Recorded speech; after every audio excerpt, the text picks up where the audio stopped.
Good evening, ladies and gentlemen, our beloved neighbors and all the Markham residents. Welcome each and all of you to join us tonight. And this is Megan Hanam from the C981 radio station. It is my great honor to be invited as one of the MC for this important event together with Scott.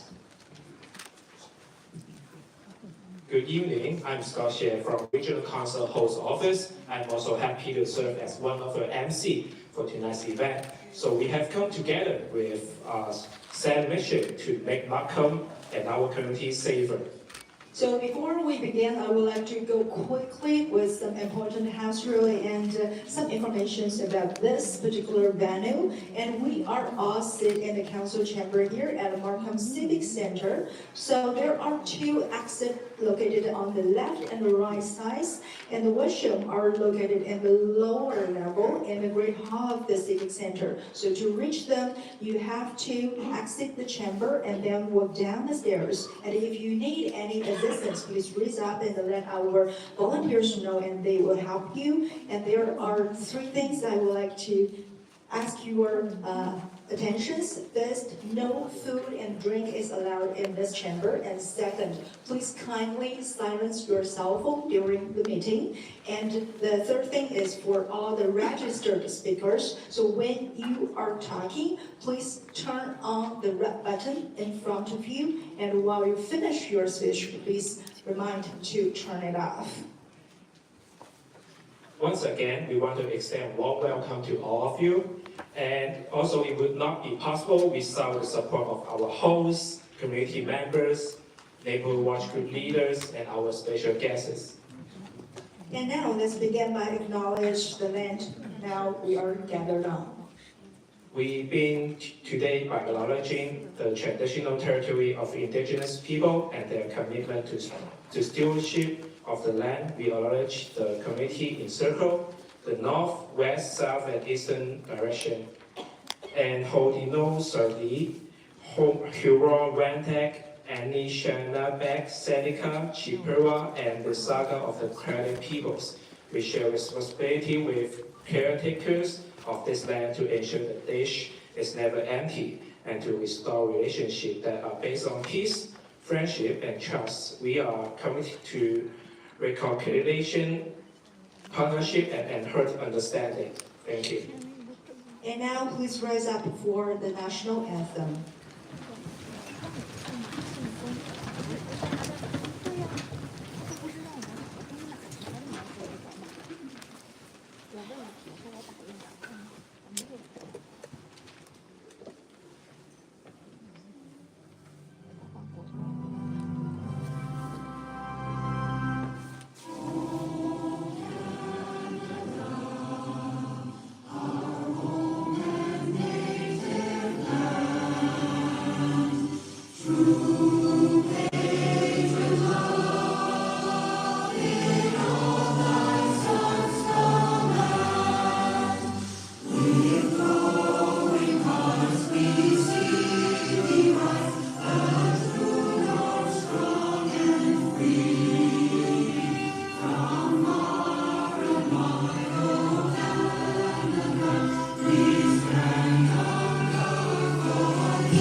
today's community meeting is focused on stoplights, safer communities. It is a review for the Canadian Criminal Code and the bail system, which is organized by the Markham Community Alliance. The chair of this alliance is Ms. Casey Zhu, who also leads the Markham Kashegut Neighborhood Watch Group. And this event is also co-hosted by Markham Mayor, Mr.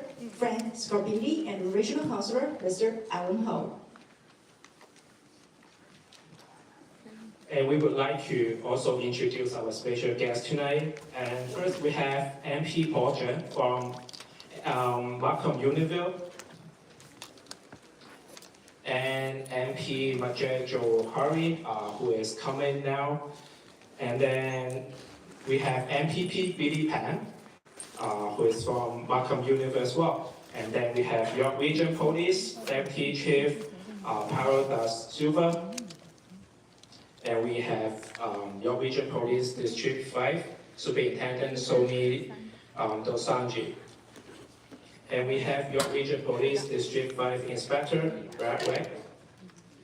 And we have York Region Police Mike Allen, Organized Crime and Intelligence Service Inspector. And we have Lambert Hop, who is Criminal Defense Lawyer.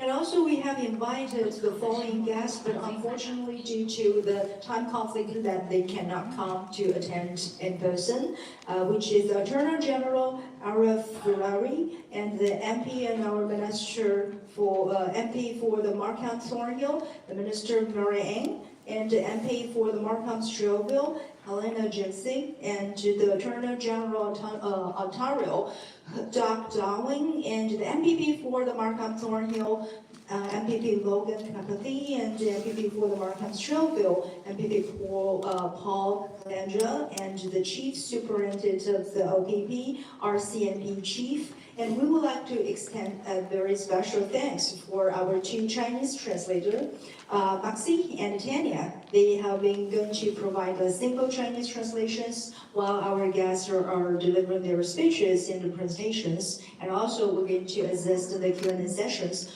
for those one who cannot speak in English very fluently. And the reason why we are holding this event is because we have received many requests from the neighborhood, as well as neighborhood watch group across Markham to suggest if we can do something to protect our community due to rising of carjacking and breaking cases. Therefore, many neighborhood watch group and resident group come together to form this Markham Community Alliance. And recently, we have heard so many residents who are deeply concerned about a rise in the auto thefts and what have started as a car being stolen from our driveways, as now there are break-ins and the thieves are specifically targeting the homes who steal and also rob the car keys for the high-end vehicles. Some of these thefts have involved firearms, and in certain cases, even the teenagers has been involved. Just a week before this event, we heard about a similar case in Markham involving the theft of Ferrari car. According to police, there are 3 teens aged 15, 16, and 17 have been arrested and charged, and 2 additional suspects believed to be between age of 15 and 20 are still at large. And many residents are trying to understand why the situation has gone so bad, and we have found it is not because our police are not doing their job.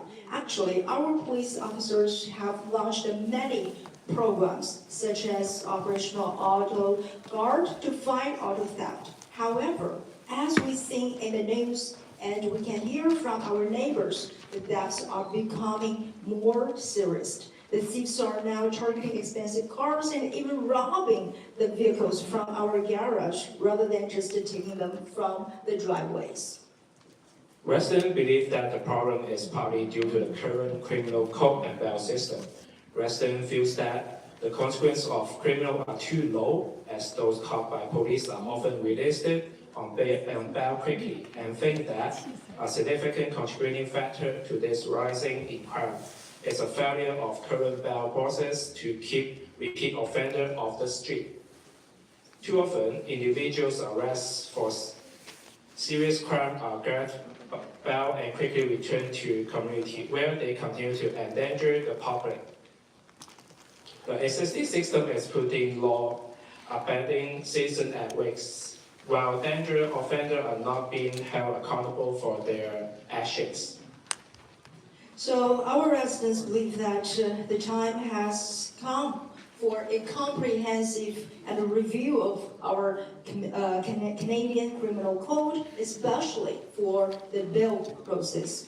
And our criminal justice system must prioritize the safety of all our citizens and prevent the known criminals from repeating offenses. Stricter measures are needed just to ensure that those charged with violent and serious crimes are not released back into our neighborhood prematurely. Because of this reason, the Markham Community Alliance, representing more than 40 Markham's neighborhood watch group, resident group, and association, to create a petition to call on our federal and provincial elected representatives to work together to first review the Canadian Crime Code, particularly the bail system, to ensure the violent and repeated offenders are not easily released back into the neighborhood.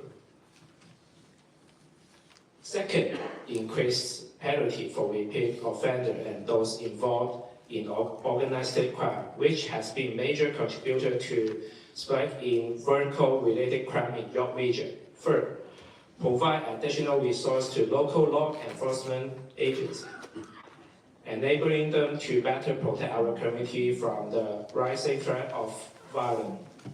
And this petitions was launched on the change.org on the 6th August, just within 1 month. And now we have received over 5,500 signatures from our residents. And our event chair, Ms. Casey Liu, will going to presenting the petitions to our local MP and MPP for their review. And this petition, alongside tonight's discussions, will help us to drive the change that we need. And now, let's just begin by hearing from some of our co-hosts and special guests.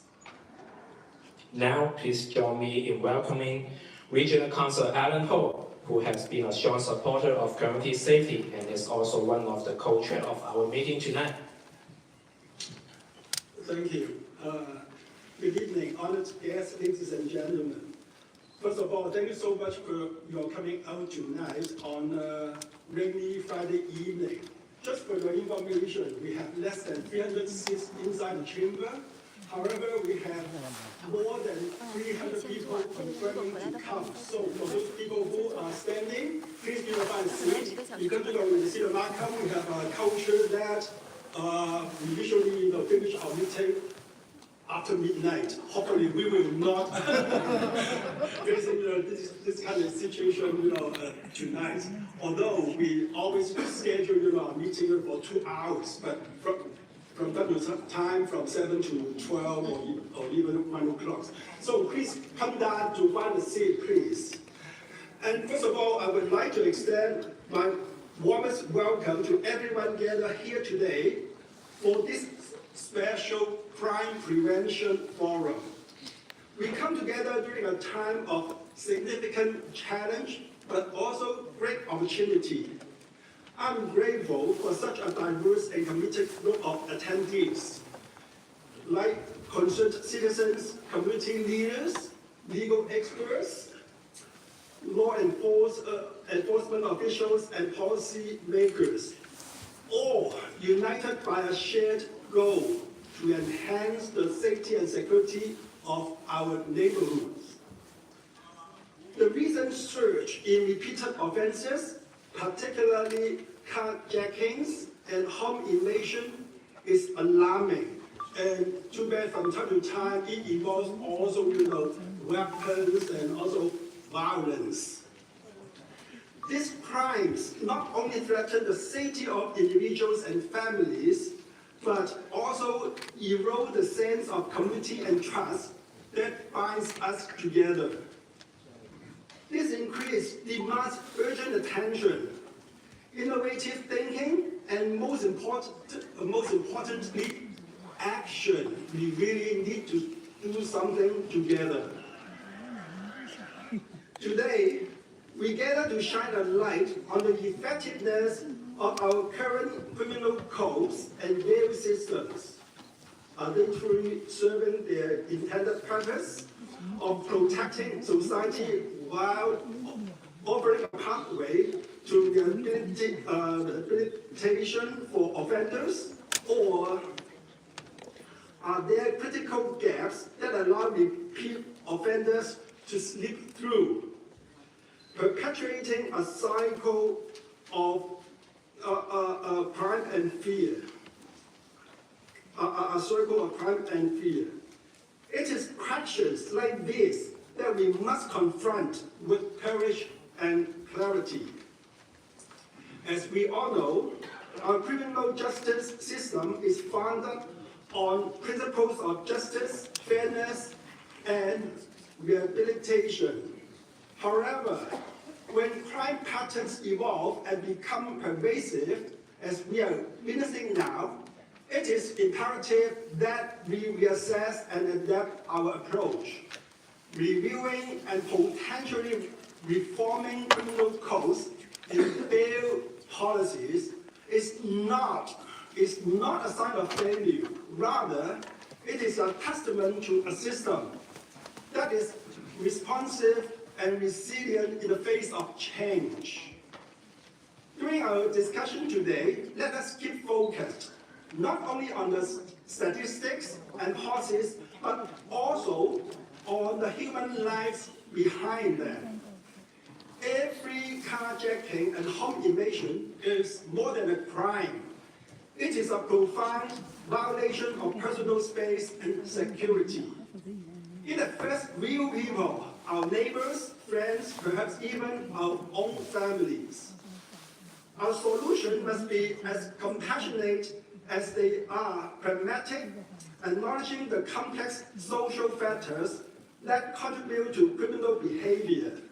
So in closing, I urge everyone here to engage openly, share insights passionately, and collaborate effectively.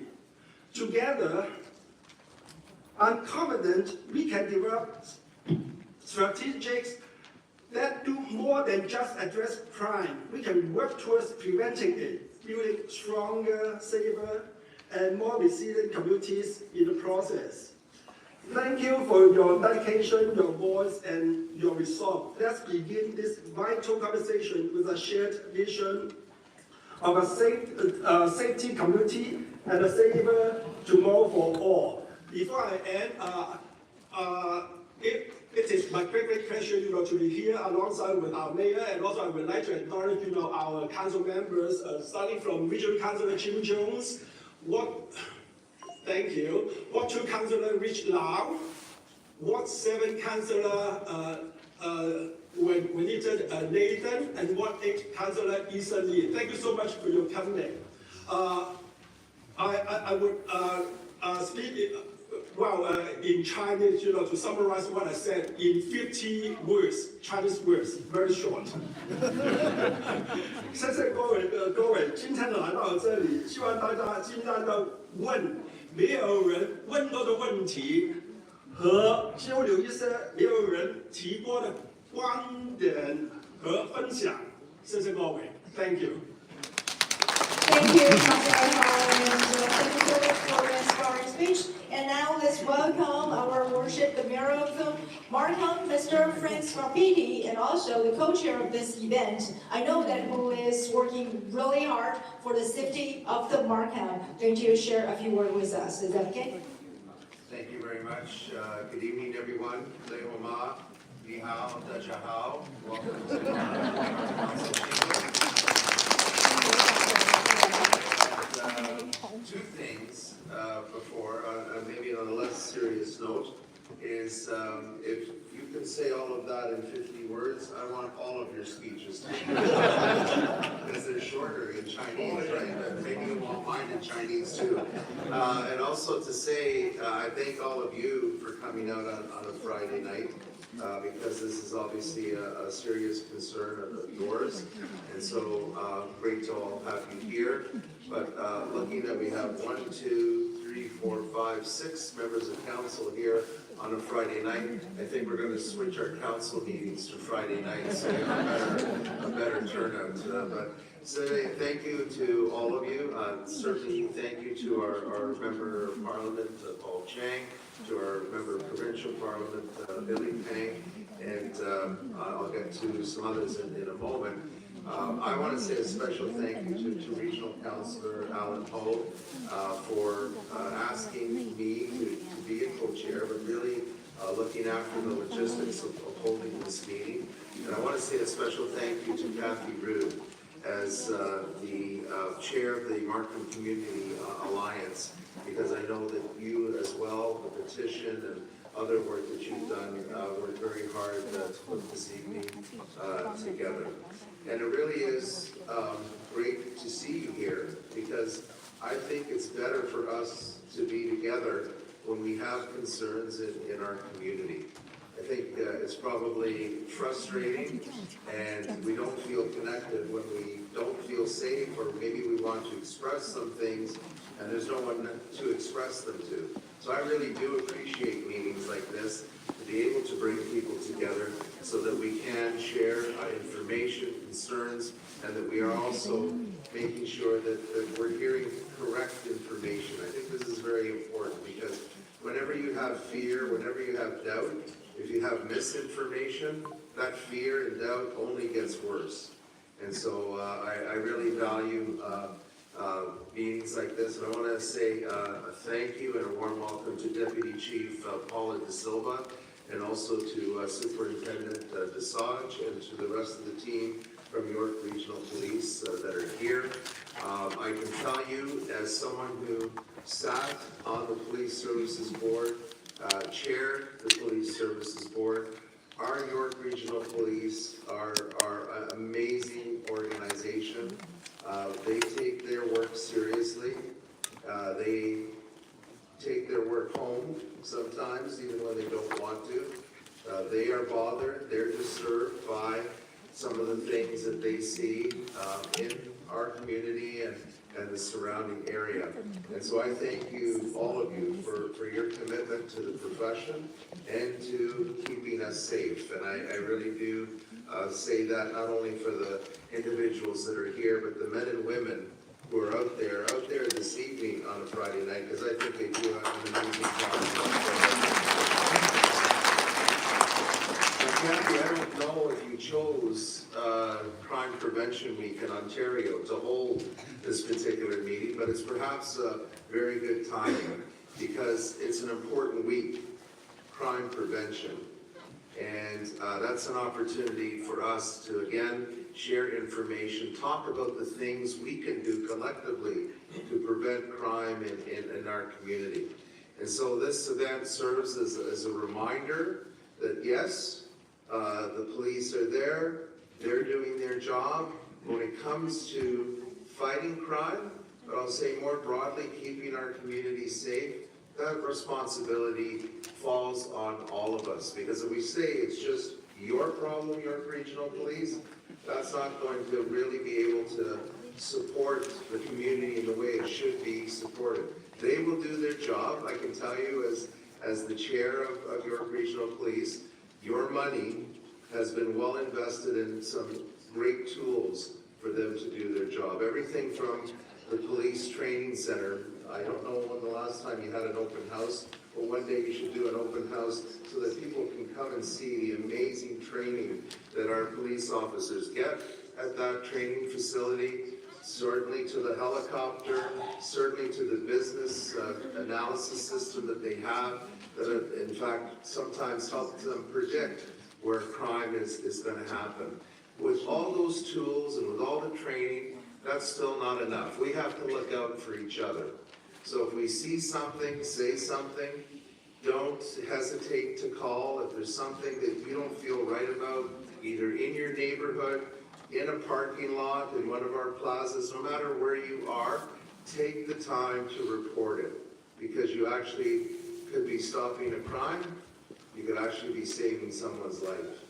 So take, be aware. We live, and I know you're probably going to hear this a couple of times tonight, we live in one of the safest communities in all of Canada. Back in 2021, Markham was actually dubbed the second safest community in all of Canada. And I'm not sure that that statistic has really changed that much, but yes, there is crime, and yes, that bothers me as it bothers you, particularly when we know the victims of crime. And I have known victims of crime, and it's unsettling, and it bothers me. That being said, though, we do live in one of the safest communities in Canada, and we have the responsibility, all of us, to keep it that way. I want to say that there's been a lot of media reports about the types of crimes that we've seen, and sometimes you hear so much about the bad news that you never hear as much about the good news. And I think, again, collectively, between the efforts of York Regional Police, and I want to thank my colleagues at both the federal and provincial level, because we did get some money, and I think we could get a little bit more, but we did get some money, $1.5 million to help with auto thefts. And interesting enough, I think between that money that our police got, but perhaps even more importantly, the investment that the federal government has made at the border to buy, well, effectively our x-ray machines to be able to look into containers, are stopping some of that flow of our vehicles to offshore countries. And again, with that money, that's really equates to us keeping our community safe.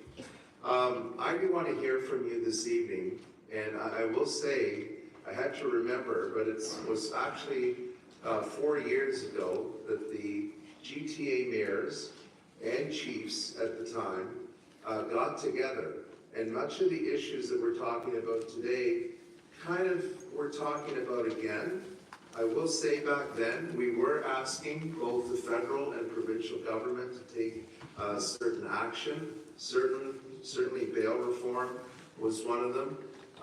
Issues at the border, and it's not just about the cars that were leaving, but I'll be honest with you, it was about the guns that were coming in to this country. And I think you'll probably hear tonight from York Regional Police that when they have had crimes with guns, or they have discovered guns in vehicles in our community, 99.99%, unless it's changed, of those guns have actually come from outside of Canada.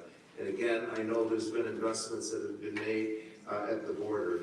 And I'll just say that myself, Regional Councillor Ho, Regional Councillor Jim Jones, Deputy Mayor Chan, who's not here tonight, Regional Councillor Lee, those of us around the Regional Council table, collectively, not just this year, not just last year, but for many years, have supported investments for York Regional Police. And when we do that, by the way, when we say we're investing, it's your tax dollars that we're investing.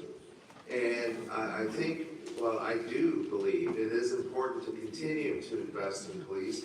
I will say this as well, that we need to take other measures. We need to take other measures to invest in youth. And that's why I'm very proud of the city of Markham that we have outstanding community centers and recreational programs and libraries and things that bring our community together. Because when we are together, when we get to know each other, it strengthens a community, and we invest in the future. And so while I think investments in police are important, and you know, the police will say this, they're at the end of the process. They're looking after the reaction of the things that society has not done.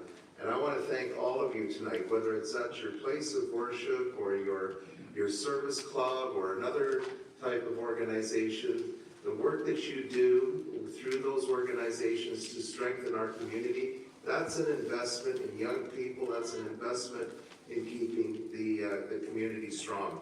So last year, if I remember correctly, there were over 40 new hires for York Regional Police in the budget. This year, there's over 150 new hires for York Regional Police.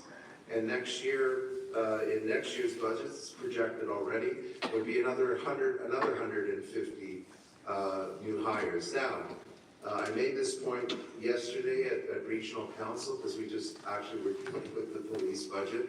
I think as an organization evolves, you do need to make investments in certain areas, whether it's management and technology. You can't, unfortunately, all the resources can't necessarily go to all the places that we need it to go to. And so this year's budget has come from the Police Services Board, and I understand that they're making investments in technology again. They're also making investments in management, supporting management. I have asked for next year, though, if we're going to see 150 new personnel for York Regional Police, that the Police Services Board review if they can actually put more police officers on the ground in the community. We do need people supporting the organization from an administration and other types of support. We do need police officers in investigations. We do need people and police officers that help people, victims of crime. But with everything that's been happening, and statistics will go up and down, but right now, I think we need to be effective, one, in fighting crime, and two, to give that sense that we are safer. I think collectively, if we're going to hire more people, it should be officers, boots on the ground in the community, so that you see them, you interact with them. And again, I think our police just do an amazing job, and I thank all of you for coming out here on a Friday night, because it tells me one thing. Yes, you might be worried and concerned. You care about your families, and you care about your communities. And I'll be honest with you, that's why we're here on a Friday night too. So thank you to each and every one of you. Thank you, Kathy. Thank you, Regional Councillor Ho. And thank you to all of you, and of course, our York Regional Police. Sheshe Doche. And Alan Ho is going to say all of that in 30 words. I'm not sure you can pull that off. I'm just kidding. Thank you. Thank you, Mayor, for your continued leadership and support of our community safety. Now we will hear from Kathy Ru, who has been working so hard to prepare for this meeting and help our residents to share their concern. So she will have a presentation. Thank you. Thank you all, everyone. Thank you for coming here today. And thank you, Mayor's Committee, and thank you, Councillor Ho, for co-chairing today's event. Am I too low? Do I need to get closer? Okay. My name is Kathy Ru. Like many of you, I'm a concerned citizen of Markham. I'm also the president of Markham Community Alliance. We are non-political, non-profit, and purely community-based. We started by joining the two biggest neighborhood watch group in Markham, which is Cashin Woods and Unionville. Each has over 1,000 participants.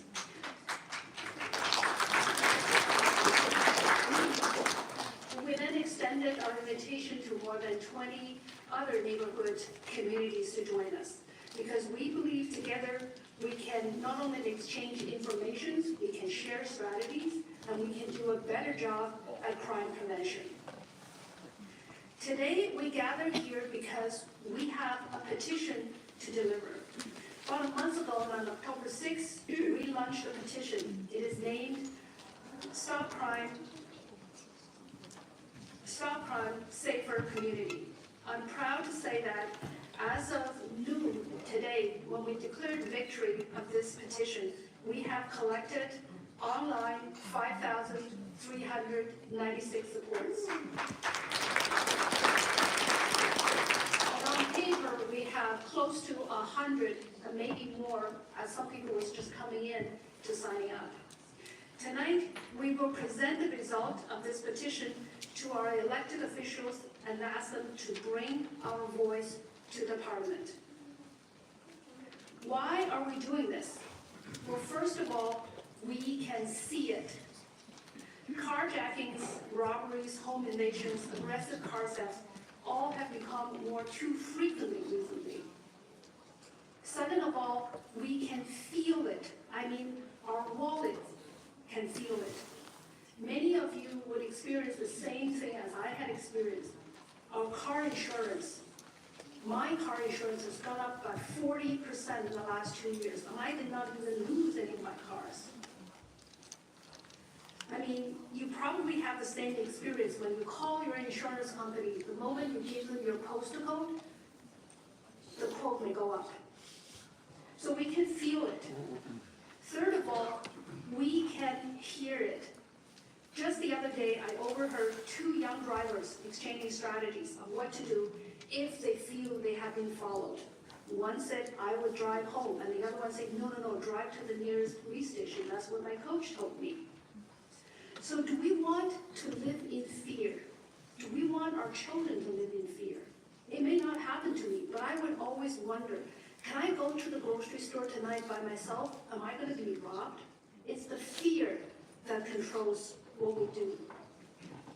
So if you take a look at the numbers, York Regional Police, this is from York Regional Police crime map statistics.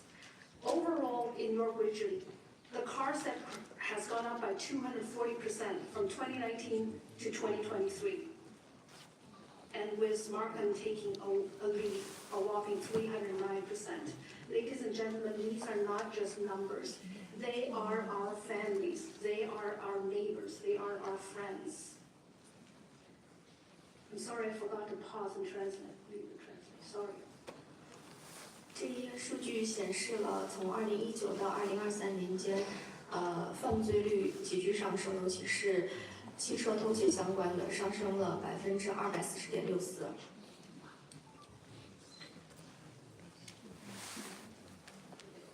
而家2021到2024時代，暴力行為同埋不斷嘅犯法事情咧，都係升咗240%嘅。Mayor, you said we never express good news. Well, we do have good news. On this slide, you will see I'm showing some of our neighborhood leaders are here today, and you will hear from them later. We all believe that Neighborhood Watch is doing a great job educating residents how to prevent crime. If you look at the statistics, in some areas, we do see a decrease in break and enter. This is something that we can do a good job of preventing. So overall, from 2019 to 2023, the York Region's break and enter cases actually gone down by more than 3.69%. And we recognize and appreciate our Neighborhood Watch leaders, and especially our police force who are working hard, catching bad guys and solving cases. 2019到2023年间，入室抢劫案件下降了3.69%，这是另外一面好的消息。在2021至2023年，有屋搶劫嘅事情咧，都係降差嘅。Still, we feel the crime prevention in this community and law enforcement by the police are not enough. Crime rate continues to go up, and we see news like these too often. This is in the news on October the 30th. Teenage boys among 3 suspects charged in violent armed robbery. And guess what? They were on bail when this incident happened, which means they're repeat offenders. 这是一则2024年10月30日的新闻，在3名嫌犯中，2名是未成年人被指控为暴力罪犯，在此期间他们是在保释之中。呢單案件係2024年有2名犯人咧係未成年人，而同埋佢哋咧仲要係被保釋嘅時候先再重新犯案。Remember seeing this picture? The 18-year-old allegedly stole the Porsche and run off the owner in the process. What is outraging is not only her action is criminal and caused injuries to others, she was released on bail twice in 1 week. 18-year-old, 4 prior investigations, released on bail twice in 1 week. 这名18岁的犯罪嫌疑人已经被2次保释，在同一周内，他是一个再次犯罪重犯。咁呢個案件偷開車嘅時候咧，呢個犯罪人都係因為喺今個禮拜兩次俾人冇收咗嘅。This is from CP24 News report on October 4th this year. At the bottom of the corner that you will see the face is Tibor Morgana. He shot a Toronto police officer in the stomach. When the incident happened, he was on bail from previous crime. Court document shows that he has 14 offenses at the time, including violation of probation order. This individual was actually arrested by York Regional Police in May 2024, but was released later. When being interviewed, the Toronto Police, on the left of the picture is Toronto Police Chief.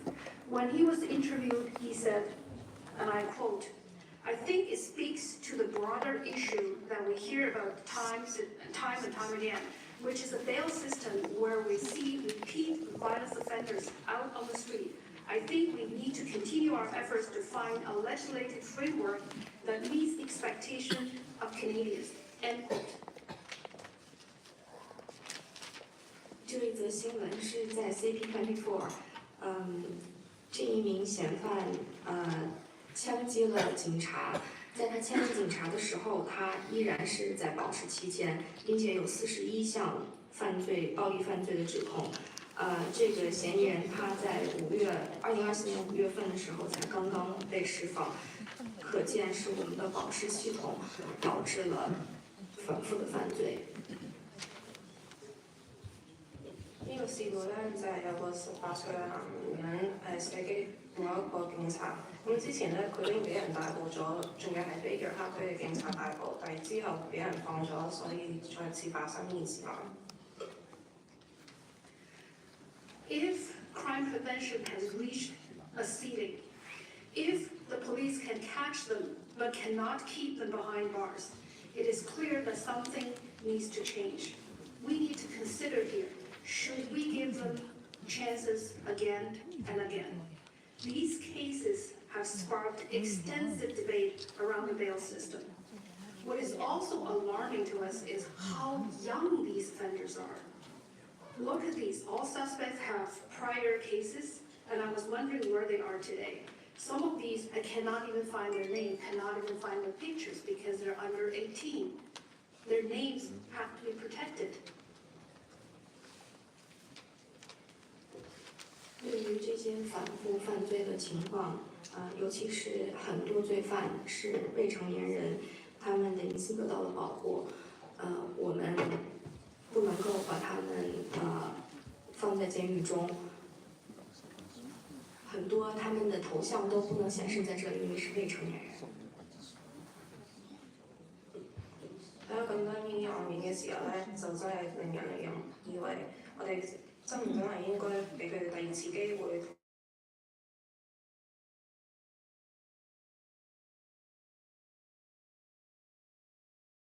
嘅時候咧，好快就會俾人釋放出嚟。To answer your question, Mayor, it's not a coincidence we picked today. Yes, it's Crime Prevention Week. This because we choose this time because we believe this is not a Markham issue. This is happening across GTA, across Ontario, maybe even across Canada. Just on October 28, when City News interviewed the Deputy Chief from Peel Region, it was reviewed, and I quote again, almost half of every person we arrest will end up on some form of bail, end quote.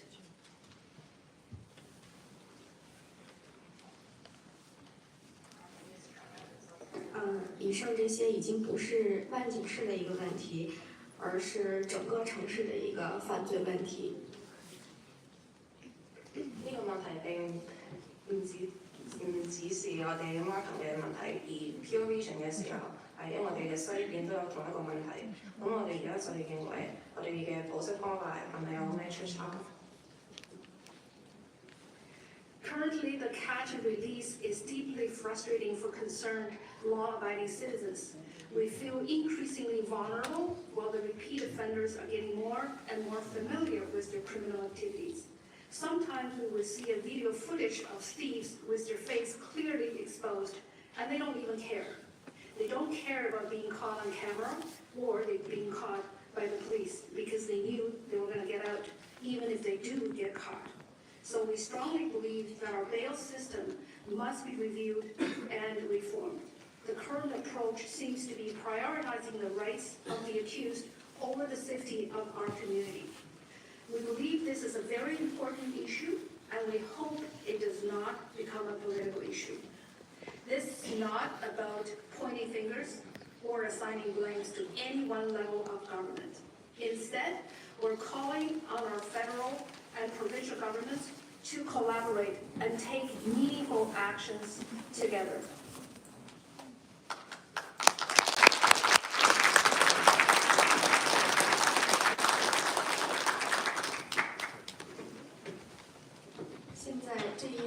现在很多罪犯已经不太在意，因为他们知道现有的保释制度，即使他们被捕也会被释放，这使得很多居民非常失望。所以我们需要得到联邦政府以及省政府共同的合作來解決這個問題。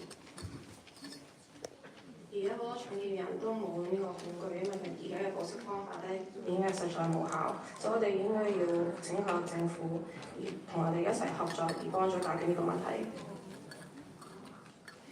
We hope by presenting today's petition, we ask our elected officials, the member of parliament and member of provincial parliament, to help us bring our voice to the parliament. We need them to rise above partisan and focus on the safety of their citizens. Specifically, we're calling for 1, comprehensive review of Canadian Criminal Code. 2, stronger, clearer guidelines for judges to ensure offenders who pose a serious risk to the public are not easily released back into the community. 3, collaboration between the federal and provincial government to create a more unified and effective approach to crime prevention.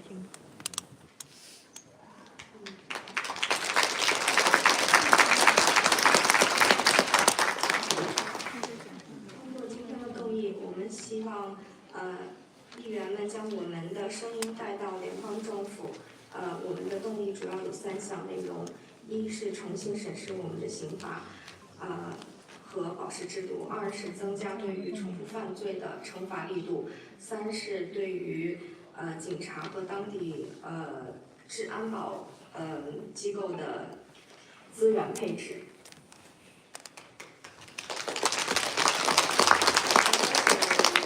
有3個重要目的嘅，第一個咧就係要聯邦政府去重溫我哋嘅律法，第二咧就係要重新考慮我哋同犯罪人嘅審罰同埋佢哋嘅懲罰，又第3咧就係同我哋每個市區嘅組織同埋警務人員咧去增加資源嚟支持佢哋面對呢個問題。Markham is a vibrant, thriving community. We're proud to live here and raise our families here. We hope with this petition and the support of our local leaders, we can make meaningful progress towards making our community safer. We also hope that other communities to join us to express our concerns to our elected officials. After all, crime affects all of us. Thank you all for who have signed the petition and all of you who are here tonight. Together we can make our voice heard and work towards a safer future for our families. Now I would like to invite our volunteers to bring a copy of the petition to our Member of Parliament and a copy to MPP Billy Pond.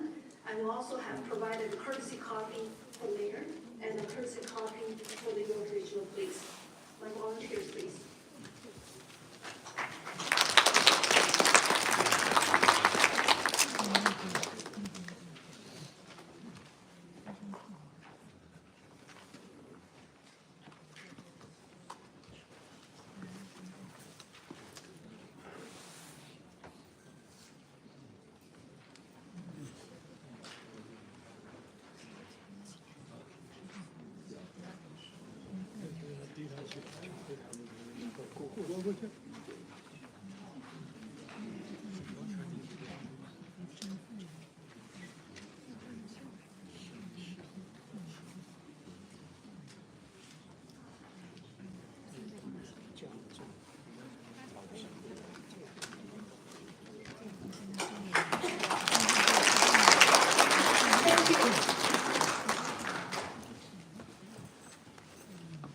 Thank you, Kathy, for your presentation and also prepared a paper copy of our petition.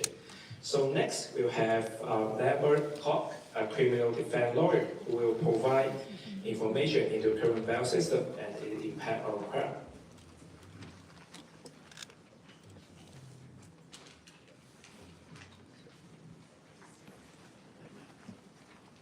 So hello and good evening, everyone. My name is Lambert Kwok, and I'm a criminal lawyer. I've been practicing criminal law exclusively for about 20 years. I was a criminal crown prosecutor for 5 years and a defense lawyer for a further 15. I've done many criminal bails, trials, and appeals. I've litigated cases at the Ontario Court of Justice, the Superior Court of Justice with a court composed of a judge and jury, and I've done appeals to the Ontario Court of Appeal. I've handled a wide range of spectrum of cases, from minor things like theft and assault, to serious criminal offenses like murder, human trafficking, and organized crime. As a seasoned justice system participant, I hope to give everyone here tonight some good practical insight and wisdom into the criminal justice system that we have today. So thank you, Alan Ho, Mr. Mayor, and Ms. Rue, for asking me to speak today. It's a real pleasure to do so. I'm very happy to be here. And I've been asked to address the public on the topic of bail in the criminal justice system. So I intend to discuss the following 5 areas I've indicated. First, I'll explain to you what is bail. 2, I'll explain to you why is bail so important in the Canadian criminal law context. 3, I'm sure some of you will want to know what is the legal test for the court to decide whether to release or to detain an accused person, and how do the relevant bail provisions work. Fourthly, we're going to have a brief reflection on the recent case of Rex versus Umar Zamir and the bail issues that arose in that particular matter. And if I have time, I'll address the Bill C-48 bail reform amendments that took force in effect. So thank you again for having me. So I know many of you are here today because you've heard or you've read various news and sound bites about people being charged with criminal offenses, that same person being released on bail, and that same accused person now committing further offenses. I know many of you are thinking, if this first person was initially detained in custody or held in jail, they would not have had a second opportunity to commit a further offense. Thus, many of you may be thinking, our community, our society would be safer if these criminals were in jail. Many of you may be thinking, we need to do more to keep these criminals in jail and off the street. Some of you may be thinking, we need to do more to restrict the court's ability to grant these dangerous criminals release.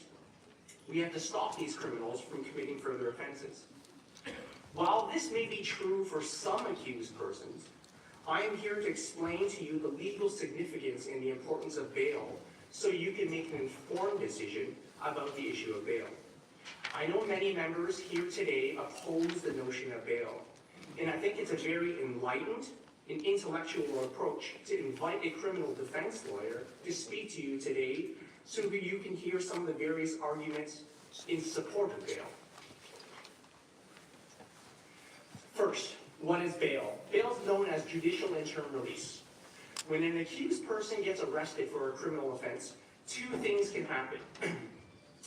The first is the accused may be detained in custody.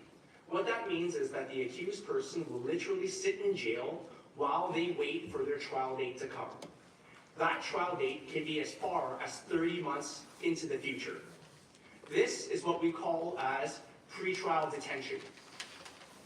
Or, the second route, an accused can be released back into the community. This is known as bail, and typically courts will order or ask the accused to follow certain specific conditions. These conditions are what they refer to as, noted in that, recognizance of bail.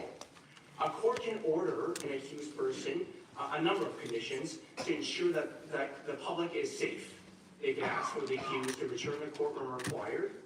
They can ask for a specific condition that an accused not communicate directly or indirectly with a particularly named individual if they are the complainant. They can ask the accused to not attend the residence, work, or any other place that they're known, where they know a particular person to be. It can include conditions such as that they're not allowed to have any weapons in their possession. There can be significant restrictions on their liberty. So, for example, the court may impose a curfew condition, which requires the person to remain in the residence between the hours of 9 p.m. and 6 a.m., for example. There could be more significant restrictions on liberty, such as remain in your residence at all times.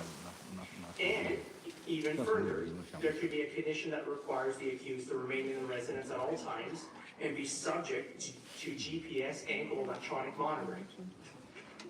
Sometimes when a court orders a person released, they can require someone from the community to supervise that person. That person who supervises will ensure or try to make full best efforts to ensure that the accused complies with their bail condition. If they believe the accused is not complying with the bail condition, they are under a duty to notify the police. This person is called a surety. It is typically someone who knows the accused, and it's typically someone who pledges a sum of money to guarantee to the court that the accused is not going to breach their bail. If there is a breach of that bail condition, then that surety could forfeit or lose the money that they pledged. It is not uncommon for people to pledge the equity of their home. The surety will ensure that the accused complies with the bail conditions. Now, why is bail so important? The starting point for any person to have an informed analysis on the bail system must commence with three important fundamental understandings in the Canadian criminal justice system. I've listed there on my slide. 1 is the presumption of innocence. 2, the strength of the Crown's case, the Crown prosecution's case at a bail hearing can be misleading. And 3, bail is a constitutionally protected right. So let's turn to the first fundamental understanding, which is the most important. It is the presumption of innocence. The presumption of innocence is a fundamental legal principle which animates the entirety of all of Canadian criminal law. It is the backbone and the cornerstone of any fair and just criminal system. What is the presumption of innocence? The presumption of innocence is that you are presumed innocent of a crime until the prosecution can prove and the court accept you are guilty to a standard of proof beyond a reasonable doubt. The presumption of innocence is so important that it is guaranteed by the Canadian Charter of Rights and Freedoms. For those who don't know, the Canadian Charter of Rights and Freedoms is not just any law in Canada, it is Canada's most paramount law. Nothing can supersede it, nothing can be contrary to it, and it enshrines the fundamental values that we hold dearly as Canadian citizens in our country. Why is the presumption of innocence so important? And this is a really, really deep question, but such a very essential question in understanding bail. Just because someone accuses you of something does not mean that you're guilty and does not mean that you did it. Just because the police accuse you of something does not mean that you're automatically guilty. Just because the government accuses you of something, that does not mean that you did it and you're automatically guilty. It would be terrifying if we lived in a society where a legal system allowed the police or the government to simply come to your house, accuse you of a criminal offense based on no evidence or weak evidence, where you were detained in custody, denied bail, found guilty, and taken to jail for an indefinite period of time. Under that type of system, it could lead to a substantial abuse of power. The government could seize you if you expressed an opinion that was contrary to the government's interest. You could be targeted on your political beliefs if you support a politically dissenting opinion. You could be targeted on your religious beliefs. You could be targeted on your race or ethnicity. You could be targeted on your sexual orientation. You could be targeted if you wronged someone who was well connected to someone in the government. Denying a person the presumption of innocence is wholly undemocratic. This is what the Nazis did with the Gestapo and the secret state police in World War II. This type of power, unchecked, can lead to an autocratic or a totalitarian government. This is a major concern with respect to the presumption of innocence. Now, obviously,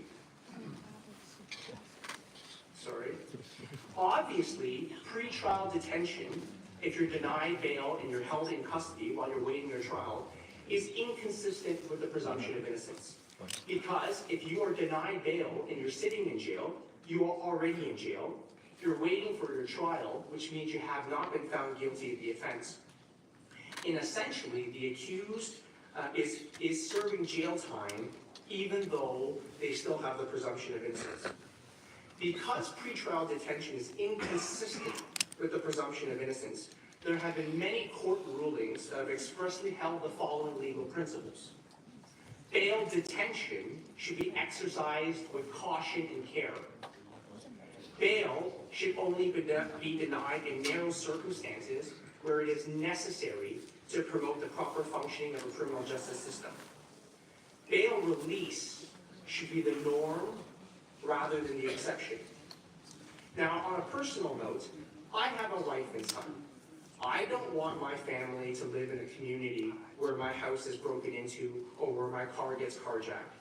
Me too. I want my family to be safe and free from crime. But I also don't want to live in a legal system where the government can abuse its power and target its citizens for their political or religious beliefs, for their race or ethnicity, or their sexual orientation. The only way to do this is to recognize the presumption of innocence. We cannot arbitrarily pick and choose when the presumption of innocence applies. If the presumption of innocence applies to us to be free from unlawful government attention, it must also apply to accused persons charged with alleged criminal offenses. The second fundamental understanding in bail is this: the strength of the Crown's case at a bail hearing can be misleading. I'm here to tell you and explain to you how evidence at a bail hearing is led. In many cases, the Crown prosecutor simply reads to the court a typed summary of what the police's summary of the evidence, allegation, and arrest is. This is an informal procedure of introducing evidence because it does not require the calling of actual witnesses for evidence. This is permitted at a bail, but not at a trial. It's permitted at a bail because bail hearings are conducted within a short period of time after the accused arrests, and it is impracticable for the Crown to formally call witnesses to elicit evidence so quickly. When the public expresses outrage about an accused person's bail release, they often rely upon the brief summary of facts that was presented by the Crown at a bail hearing. The Crown's summary of facts are read in, and these facts are the facts that are generally reported in the media and news. Now, what does the strength of the Crown's case mean? It essentially focuses on the notion is, how strong is the police or the prosecution's evidence to support a conviction? Things like, for example, is there direct evidence? Are there multiple eyewitnesses? Are there any video recordings which capture the accused committing the commission of the offense? Is there forensic evidence, such as fingerprints on a murder weapon, or DNA evidence at a crime scene? Is there a confession by the accused, or stolen items found on the accused persons upon arrest? Now, some of you may be erroneously thinking the police will only charge an accused person if they have a strong case. Now, practically speaking, this is simply not true. We have to be honest with you about how the criminal justice system works if you are to make a true informed decision about bail. Not every criminal charge is based on a strong case, and we know this for two reasons. One, every day in the criminal justice system, criminal lawyers will tell you that criminal code charges are withdrawn against some accused persons because the prosecutor did not have a strong case. This is an example of not every single case is strong. At trial, we know that some accused persons do in fact get acquitted of criminal offenses. They get found not guilty. Why does this happen? Sometimes there's not enough evidence to support a conviction to a standard of proof beyond a reasonable doubt. Sometimes the witnesses' evidence is not what the police had anticipated. Sometimes evidence is excluded because it was obtained in a manner which infringed constitutional rights. What does that mean if acquittals happen? It means that there are criminal charges laid where the prosecution does not have a strong case. This is the take-home message that I want you to understand. Some criminal charges are based on weak or little supporting evidence. Now, some of you may be wondering, what about those cases where the police allege that they have a strong supporting evidence which suggests that the accused person is guilty? Why can't we just detain all of those people? And the answer is simple. It's not safe to do this because the alleged criminal evidence has not yet been tested by the defense at a bail hearing. Often, a defense lawyer hears the alleged evidence for the first time in a bail hearing. Often, the defense lawyer has not even had a chance to speak to the accused to find out what their side of the story is. The defense has not even had time to hire their own experts, hire their own private investigators, or to do their own due diligence on the alleged evidence. A defense lawyer has not even had the chance to view the various pieces of evidence themselves to see if the accused has evidence which affords or proves that they may be innocent. The defense lawyer hasn't even had a chance to review the Crown's evidence to see, does it actually say what it says?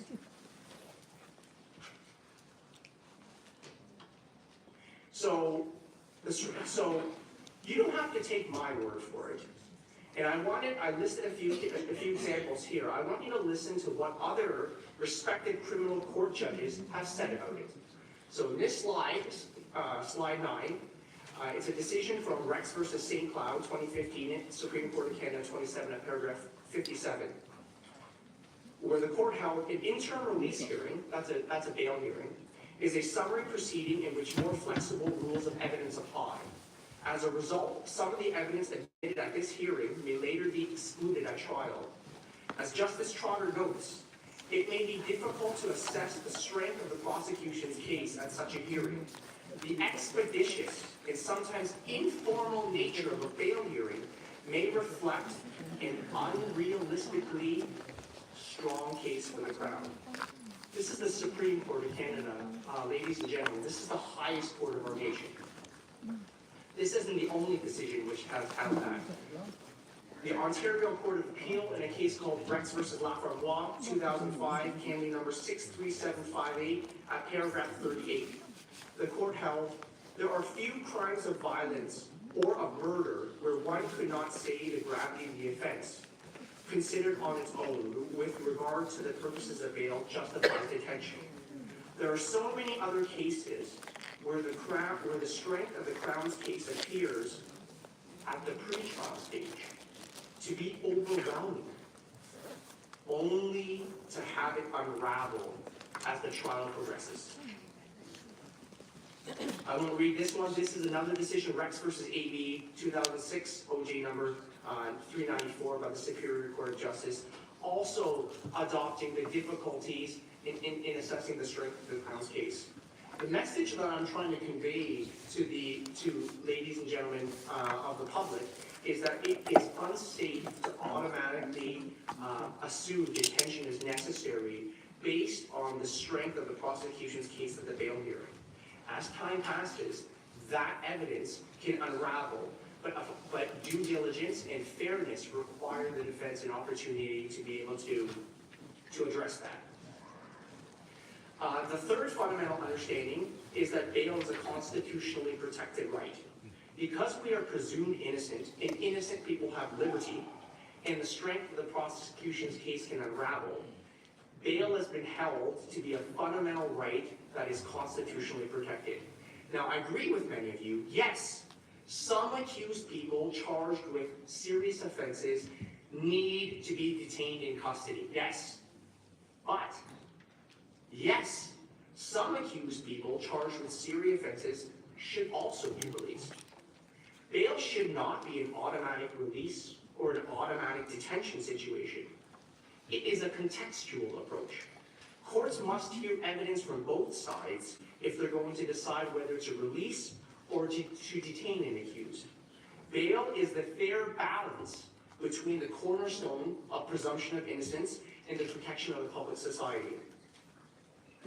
I'm not going to read this because we're short on time, but this is the Supreme Court of Canada talking about the importance of bail and the presumption of innocence. Now, just as a general caution, I urge members of the public not to solely rely on the media and news sound bites as empirical evidence to assess the frequency in which breaches occur. Lots of people will say, I saw on the news, this particular accused person got bail, and the next day they committed a new offense. You may hear 1, 2, 3 cases of this coming in the news. And this is, from a media perspective, it's sensationalized. This is what's interesting. What you don't hear is the 300 or 400 people who are out on bail who've complied with their bail, and there have been no breaches. You never see a full-page news article that says 390 out of the 400 people in your region have complied with the bail. You don't see that because it's uninteresting. So 3, what is the legal test to deny bail? This is how bail works. So Section 515 sub 10 of the Criminal Code provides the legislative framework for courts to decide whether they should release or to detain a person. So a court may detain an accused person pending trial if there are 3 concerns present. The first one is what they refer to as called a primary ground. Okay, so this has to deal with if we release the accused, is the accused going to return back to court, or if we release them, are we never going to see them again? This is what they refer to as called the flight risk, primary ground. The secondary ground deals with protection of the public and safety of the public. Is there a substantial likelihood that the accused will reoffend if released? The third ground for detention is what they refer to as called a tertiary ground. And this is when detention is necessary to maintain the confidence in the administration of justice. Many of you are, in this room have lost confidence in the administration of justice, and some of your grounds would be focused on towards the tertiary ground, because you believe that detention is necessary so that there could be a strong and effective administration of justice. Now, how does bail actually work? So many of you have never seen a bail hearing or have studied the issue of bail. How does it work? Okay, so we know that a court can detain an accused if there's flight risk, if there's a public safety likelihood to reoffend, or if it's needed to maintain the confidence in the administration of justice. But how does it actually work?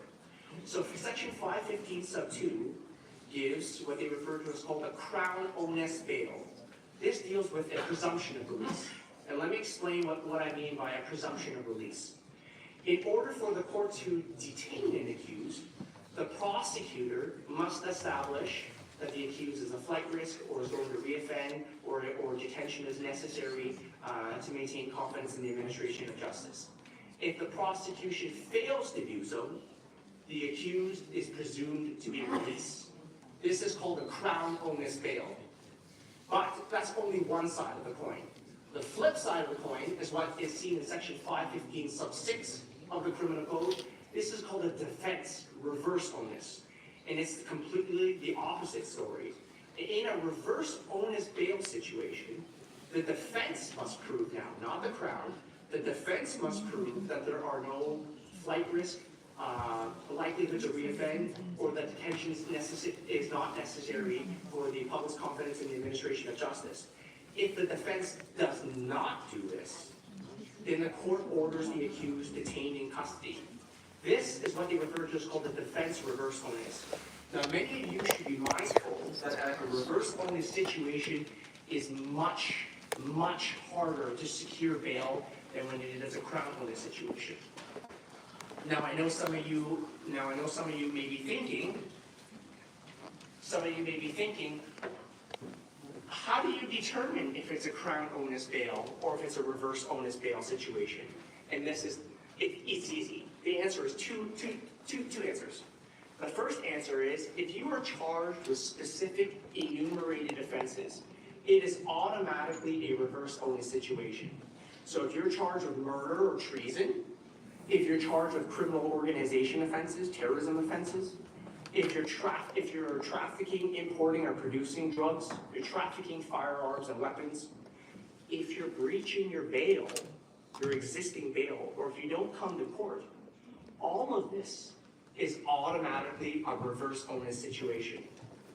The second way the court puts an individual into a reverse onus situation is if the accused factual circumstance meets the test that's outlined in the criminal code. So for example, just to give you a few examples, if you've been charged with a new criminal offense while you are already on bail for a current offense, this is automatically a reverse onus situation. If you are charged with an indictable offense, but you are not ordinarily a resident of Canada, it's a reverse onus situation. If you are charged with an intimate partner violence offense and have a prior criminal record, it is automatically a reverse onus situation. Do you see how the current bail system is not always a presumption of release or a presumption of detention? It is fact specific, and it depends on what charges you're facing and what the accused actually did. The more serious the charges are, they are reverse onus. Repeat offenders are reverse onus. Now, if someone is charged with a break and enter, a home invasion robbery, or a robbery with respect to a carjacking, it will be generally very difficult to secure bail. These charges are very serious. These are prosecuted by very serious grounds.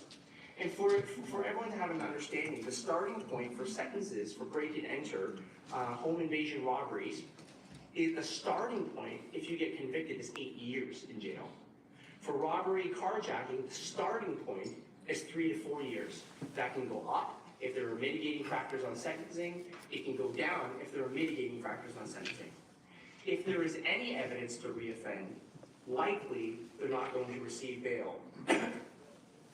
Now, this is really important, and I really want everyone to see this particular decision. This is a reflection on the bail decision of a case called Rex versus Umar Zamir. And the decision can be found at 2021 ONSC 6129. This is a Canley decision. It's a Superior Court of Justice. And the reason why this particular decision and this particular situation, this is a perfect example of why many defense lawyers feel that reasonable bail must be permitted. And here are the brief facts. On July 1st to July 2nd, 2021, the police in this matter were in plain clothes, which means that they were not uniformed, and they were investigating an unrelated stabbing that particular evening. Now, it was agreed by the prosecution that Mr. Zamir was not involved in any way with respect to the stabbing. The police had gone into an underground parking garage underneath Toronto City Hall. This parking garage that evening was quiet and isolated. At the same time, around midnight, Mr. Zamir and his wife, who was 8 months pregnant, and their 2-year-old son had gotten into a motor vehicle that was parked in that same underground parking garage. They had celebrated Canada Day and were about to return home to Vaughan. There was no evidence that Mr. Zamir did anything unlawful that particular evening. 2 police officers approached Mr. Zamir's car and banged on his car. He testified that neither officer identified themselves as police. He testified that he did not know they were police officers. He testified that being in an isolated parking garage late at night, he believed the 2 plainclothes people who were banging on his car had approached them intending to rob or harm them. He panicked. When he tried to drive his vehicle forward to exit, he was suddenly blocked in by an unmarked police van. He panicked even more. He reversed his motor vehicle. He turned. Unfortunately, he sideswiped a police officer. That officer fell to the ground, and Mr. Zamir immediately drove forward to exit the parking lot. He ran over the police officer. The whole incident, from the banging on the car to the time Mr. Zamir drove away, was 18 seconds. There was video surveillance footage from the underground garage that corroborated Mr. Zamir's version of events. Mr. Zamir was charged with first-degree murder of a Toronto police officer. Mr. Zamir was in jail until September 22, 2021, where he was granted bail by a Superior Court of Justice. There were a number of politicians that denounced the 2021 decision to grant Mr. Umar Zamir bail. Former Toronto Mayor John Tory tweeted, quote, "It is almost impossible to imagine a circumstance in which an accused in a case of first-degree murder would be granted bail." Premier Doug Ford tweeted, "This is beyond comprehension. It's completely unacceptable that a person charged for this heinous crime is now out on bail. Our justice system needs to get its act together and start putting victims and their families ahead of criminals." Now in 2024, Mr. Zamir had pled not guilty and a five-week jury trial had commenced. Now the death of a police officer is a real tragedy for his family, it's a real tragedy for his colleagues, and a real tragedy for the community, no doubt. It's extremely sad and unfortunate. But this was an accident. This wasn't culpable homicide. This was not an intentional homicide. Mr. Zamir had testified that it was an accident. The security footage shown to the jury was consistent with that evidence. There was no evidence led that Mr. Zamir had any evidence to kill the police officer, to hit the police officer, or to harm anyone. I'll wrap up very quickly. On April 21st, 2024, Mr. Zamir was acquitted. He was found not guilty of first-degree murder, not guilty of second-degree murder, not guilty of manslaughter. Now, ladies and gentlemen, Mr. Zamir was not a criminal in this particular matter. The facts are very scary because this factual scenario could easily happen to you or me. Mr. Zamir was a regular person with his family at the wrong place at the wrong time. This is a perfect example of how the court of public opinion initially condemned an accused without knowing all the evidence with respect to the case. Well, I'm just going to conclude now because I know my time is up.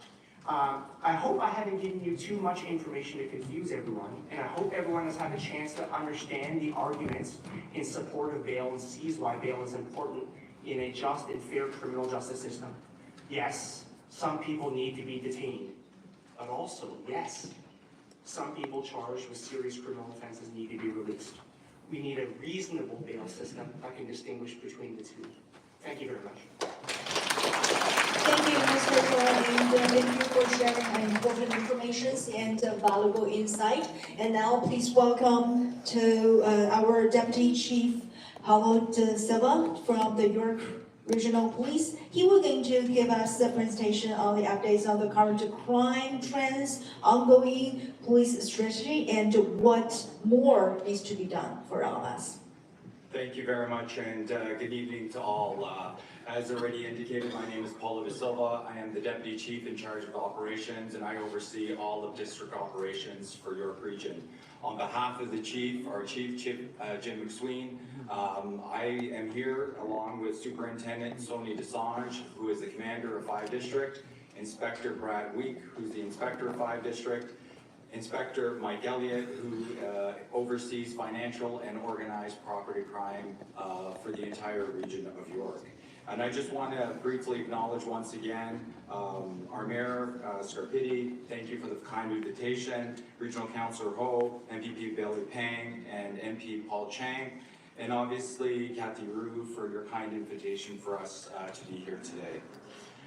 I will try to be quick because I know everyone has lots of questions, and we want to make sure that we have and afford everyone an opportunity to actually present their questions.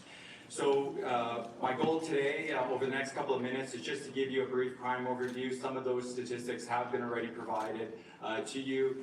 Some of the YRP projects that we have engaged in to ensure your safety within the communities over the last year to 2 years, and what has actually happened from an advocacy perspective to date from both the provincial OACP, which is the Ontario Association of Chiefs of Police, and then briefly touch upon Ontario bail reform and some of the measures that are being taken from a bail perspective. And then lastly, our recommendations to all of you in relation to community advocacy and what all of you can do to assist us in ensuring the safety and security of all of our residents. So just briefly before I go in, obviously, just a little highlight of 5 District. Hopefully all of you know that the 5 District station is within Markham. There is approximately 216 police officers that are assigned to that station, 10 civilian members. And a little bit about the station itself. It does have 15 sector vehicles, 1 directed patrol vehicle. It includes community-oriented response and our criminal investigations branch, which investigates a whole host of criminal investigations, both on the person side and on the property side. And we are all supported by regional assets, including investigative units, in which there is hold-up homicide, support services, which is our tactical squad, and our community services division. So when we think about the Markham station, although you only see 216 officers assigned to that particular station, York Regional Police has well over 1,400 members that are at your service each and every day. Just a little slide in relation to crime trends and the complexity of crime, as already indicated. Violent crime is up in York Region. We saw a 6.7% increase in the crime severity index. And the crime severity index is a rate that is basically measured by the federal government and basically compares crime not only locally, provincially, and nationally. What I can share with you is the increases in violent crime are directly attributed within the York Region context to auto theft, sexual assaults, firearms, robbery, extortions, and uttering threats. What I will say in relation to the crime severity index, although we have seen an increase in violent crime and we have seen a 6.7 increase in York Region alone, when we compare to our national comparators, and we compare to 8 municipalities that are over 700,000, and I'm talking about the region as a whole, and those include Durham, Peel, York, Ottawa, Toronto, Calgary, Montreal, Edmonton, and Winnipeg, we are among the lowest crime severity index of our national comparators. So when you think about a number, and you'll see some numbers there, the higher the score, the worse your crime severity index. So currently, as of 2023, our reported crime severity index in York Region was 54.6, and as indicated, the 3rd lowest amongst our national comparators, which is a good news story and sort of reaffirms some of what we're saying in terms of the safety and security of our region.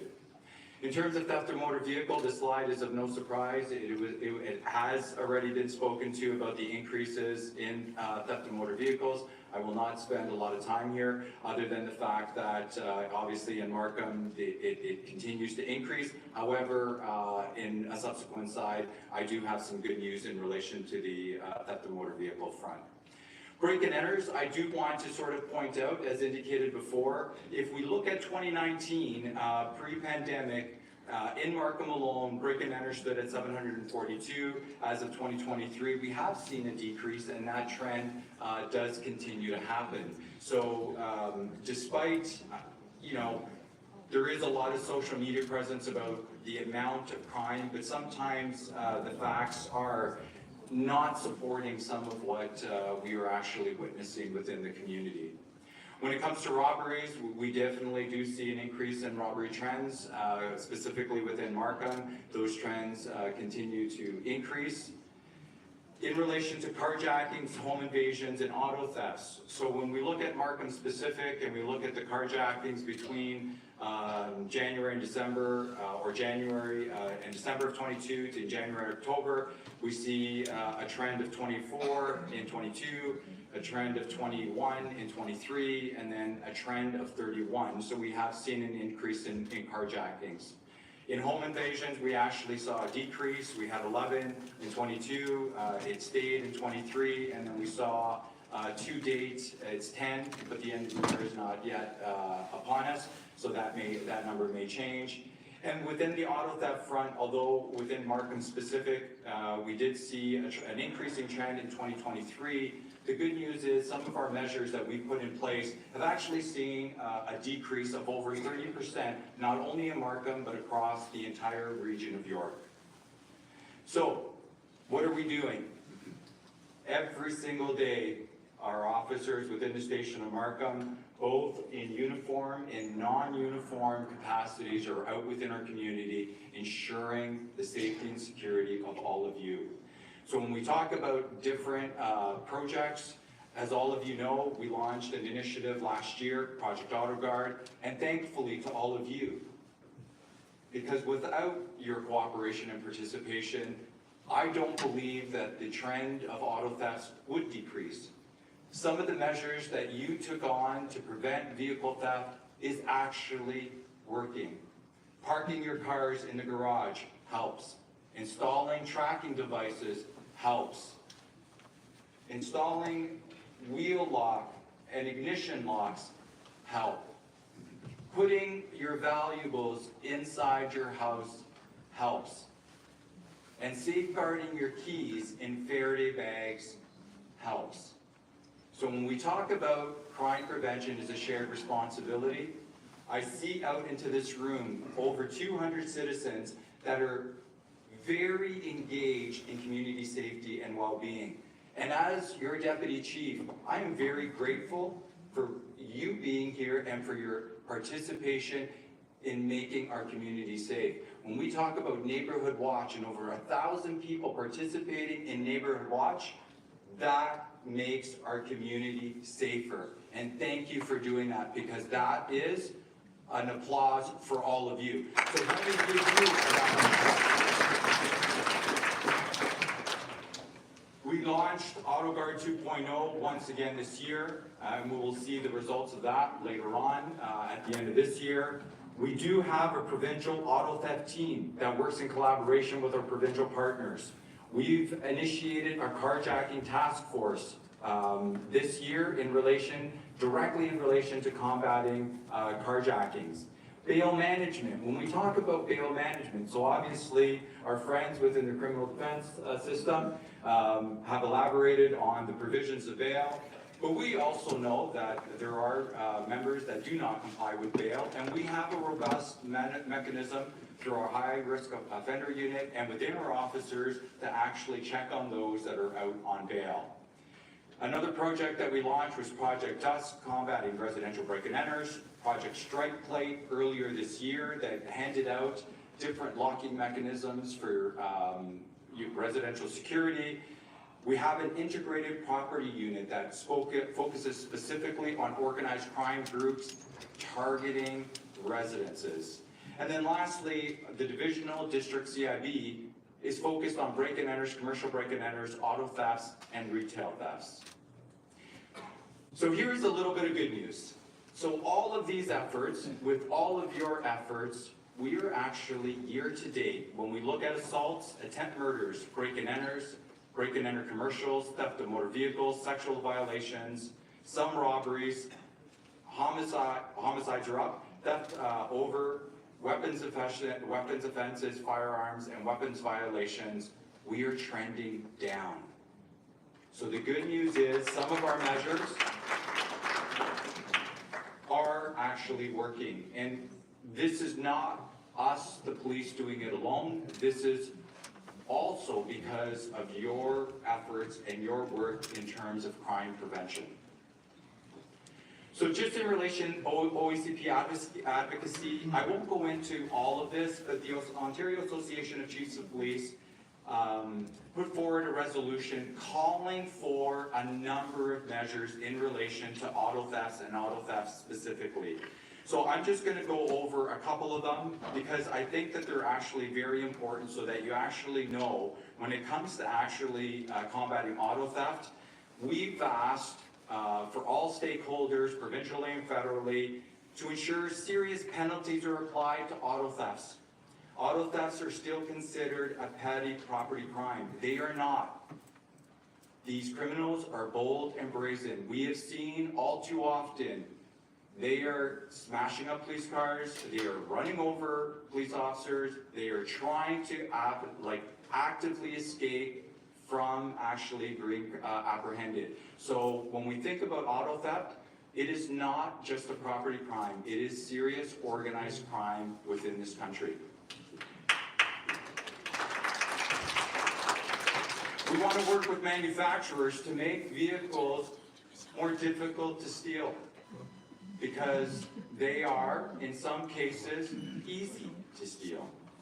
We want vehicles, when they come from different provinces, when we have, and all of you may or may not know, but every single vehicle has a VIN. It is unique to that vehicle, which allows that vehicle to only be present in one instance in this province. Unfortunately, we do not have a national VIN registry, which means if a vehicle gets stolen in Quebec, it can be re-VINed and another number applied and stolen and sold within Ontario. Conversely, vehicles within Ontario can be re-VINed and then sold elsewhere in every other province within Canada and or exported across the globe. When we talk about bail reform, our Associate Minister, Graham McGregor, recently made an announcement in relation to bail reform. And I won't read all of them because obviously it repeats some of the sentencing of crimes, removing availability for offenders charged with murder. Some of this, as our criminal defense lawyers have already spoken to, the presumption is innocence is something that we obviously have to uphold. But the province is obviously advocating to the federal government in relation to stricter and stringent bail measures within this province. Our own Police Services Board wrote to the Prime Minister February 7th in 2023 to ask and advocate for expansion of reverse onus, the codification of public safety consideration, the clarifications of the latter principle, and some provisions within the efficacy of GPS monitoring. So we have and we continue to advocate at all levels, both provincially and nationally, in relation to stringent bail conditions. What are we asking for? Firstly, through Regional Council, and as obviously indicated, through the support of His Worship, Mayor Scarpitti, we presented to the board an increased budget, and we hope that that budget it gets passed and is approved. When we talk about criminalizing certain offenses, does everyone know that if you go on Amazon, you can buy a device that will reprogram certain type of vehicles, and it is not illegal in Canada? We require stricter laws when it comes to the actual sale and distribution of any device that it is allowed to reprogram our vehicles within this country. It is not acceptable that you can buy that online. As indicated previously, a national VIN identification number nationwide, so that criminals do not have the opportunity to take one vehicle from one province and sell it within another and export it across this globe. When we talk about securing our borders, it is very important, and the Mayor has already indicated, 90% of illegal firearms are imported from the U.S. to Canada. So when we talk about illegal firearms coming in, we need to enhance our border measures to strengthen our borders to ensure that we limit illegal firearms into our country. We also have to ensure that our vehicles are not exported. Make no mistake, Canada is a criminal exporter of vehicles. We are known globally for the exportation of vehicles. The fact that you can put vehicles in a container and launch them anywhere across this globe is a problem. Every single container needs to be checked, and the borders need to be that condition. And I understand we export goods. We just need to pay a little bit more attention to when vehicles get on. And I'm going to go even further. Within Canada, there is no law that allows you, or not allows you, to change the bill of lading. And I will give you an example. I am going to put fruit in a container. The container gets shipped. Once the container gets shipped, I can then change what is in that vehicle and now say it's a car. And that can be done within 72 hours. That is a problem. We need to strengthen some of the provisions so that we are no longer an exporter of crime. Our chief said this at regional council. You need to cut off the sources by which the criminals are making income. And you have to remove the ability that this is generating funds. So when we talk about our youth engaging in criminal activity, in members engaging in criminal activity, this is a very lucrative business. We need to end the business within Canada. It is important. And when we talk about bail reform, we at York Regional Police believe in partnership and solutions, both provincially and nationally, working collaboratively with stakeholders, with community, to ensure that we have meaningful bail. And what I can share is, there is still work to do. It is not complete. So thank you for your advocacy here today. And before I conclude, we always say crime prevention is a shared responsibility. Having CCTV cameras, registering your camera, being engaged, being a part of Neighborhood Watch will make our community safer. If you do not know your neighbor, get to know your neighbor. Your neighbor will tell you if there should be or shouldn't be somebody at your house. So, our communities must work together to ensure that we all know who we are and that we all understand who should be within our communities and who shouldn't be in our communities. Our community safety data portal has a wealth of information. A lot of the information provided here today is on that portal.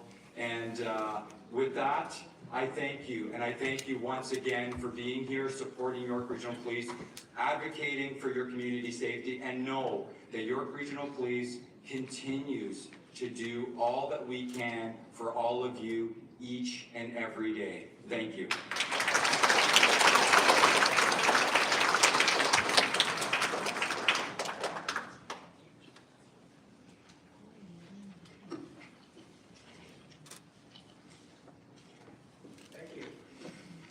Thank you, Deputy Chief, for your valuable update and advice. Next, I would like to invite our federal elected representative, MP Paul Chen, from Markham Unionville Whiting, who will discuss the federal government's role and action in addressing crime and ensure public safety.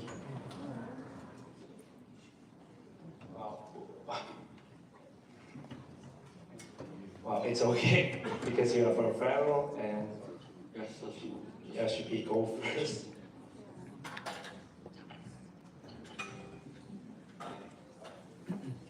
Good evening, everyone. I would like to thank Kathy Drew for taking this important initiative, and I also want to thank Mayor for co-hosting with Regional Councillor Alan Ho and York Regional Police for being here, and my provincial counterpart, MPP Billy Tang, for being here tonight. I'm glad that I'm able to join you tonight on this important discussion that affects us all. Let me start by saying that I'm not looking for any sympathy or accolades. Yesterday, while I was working in Ottawa, my wife called me to inform me that her mother had passed away here in the GTA. After discussing with my wife, I stayed on in Ottawa and worked in Parliament for both Thursday and Friday. And I just returned from Ottawa to be here with you tonight because I know this is an important issue for all of us. I'm just as committed to my responsibility in making a difference in my commitment to my work and on behalf of all of you. So I want to thank all of you for being here tonight. I just want to say I haven't gone home yet, so I still have to go home to see my wife. Okay, I want to share I want to share a bit of my story. I know lots of people in this room, but I still need to share my story so you understand where I'm coming from.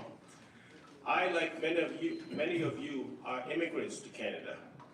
I immigrated to Canada in 1976 at the age of 16. I have lived in Markham since 1989 for the past 35 years. Now I live in Unionville with my wife of 43 years. Where also my 3 adult married children also live here. And my 6 grandchildren, they all live in Unionville. So whatever happens here in Markham, good or bad, if it affects you, it can also affect me because I also live here with you. I have worked in Canada now for 45 years, never collecting unemployment and always paying my taxes. I have raised my children to be good people, professionals, and committed to the betterment of this community. We are considered to be average Canadians. Before being elected as a member of Parliament for Markham Unionville, I was a police officer with York Regional Police, and I served as a police officer for 28 years. Alongside with these 4 officers that are here, I have worked with all of them in my past career.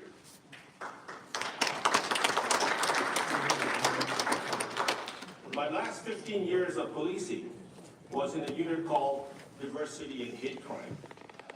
As a former member of York Regional Police, I'm deeply committed to the safety and security of our community. And in Ottawa, I will continue to advocate for additional resources and programs to combat auto theft and other crimes.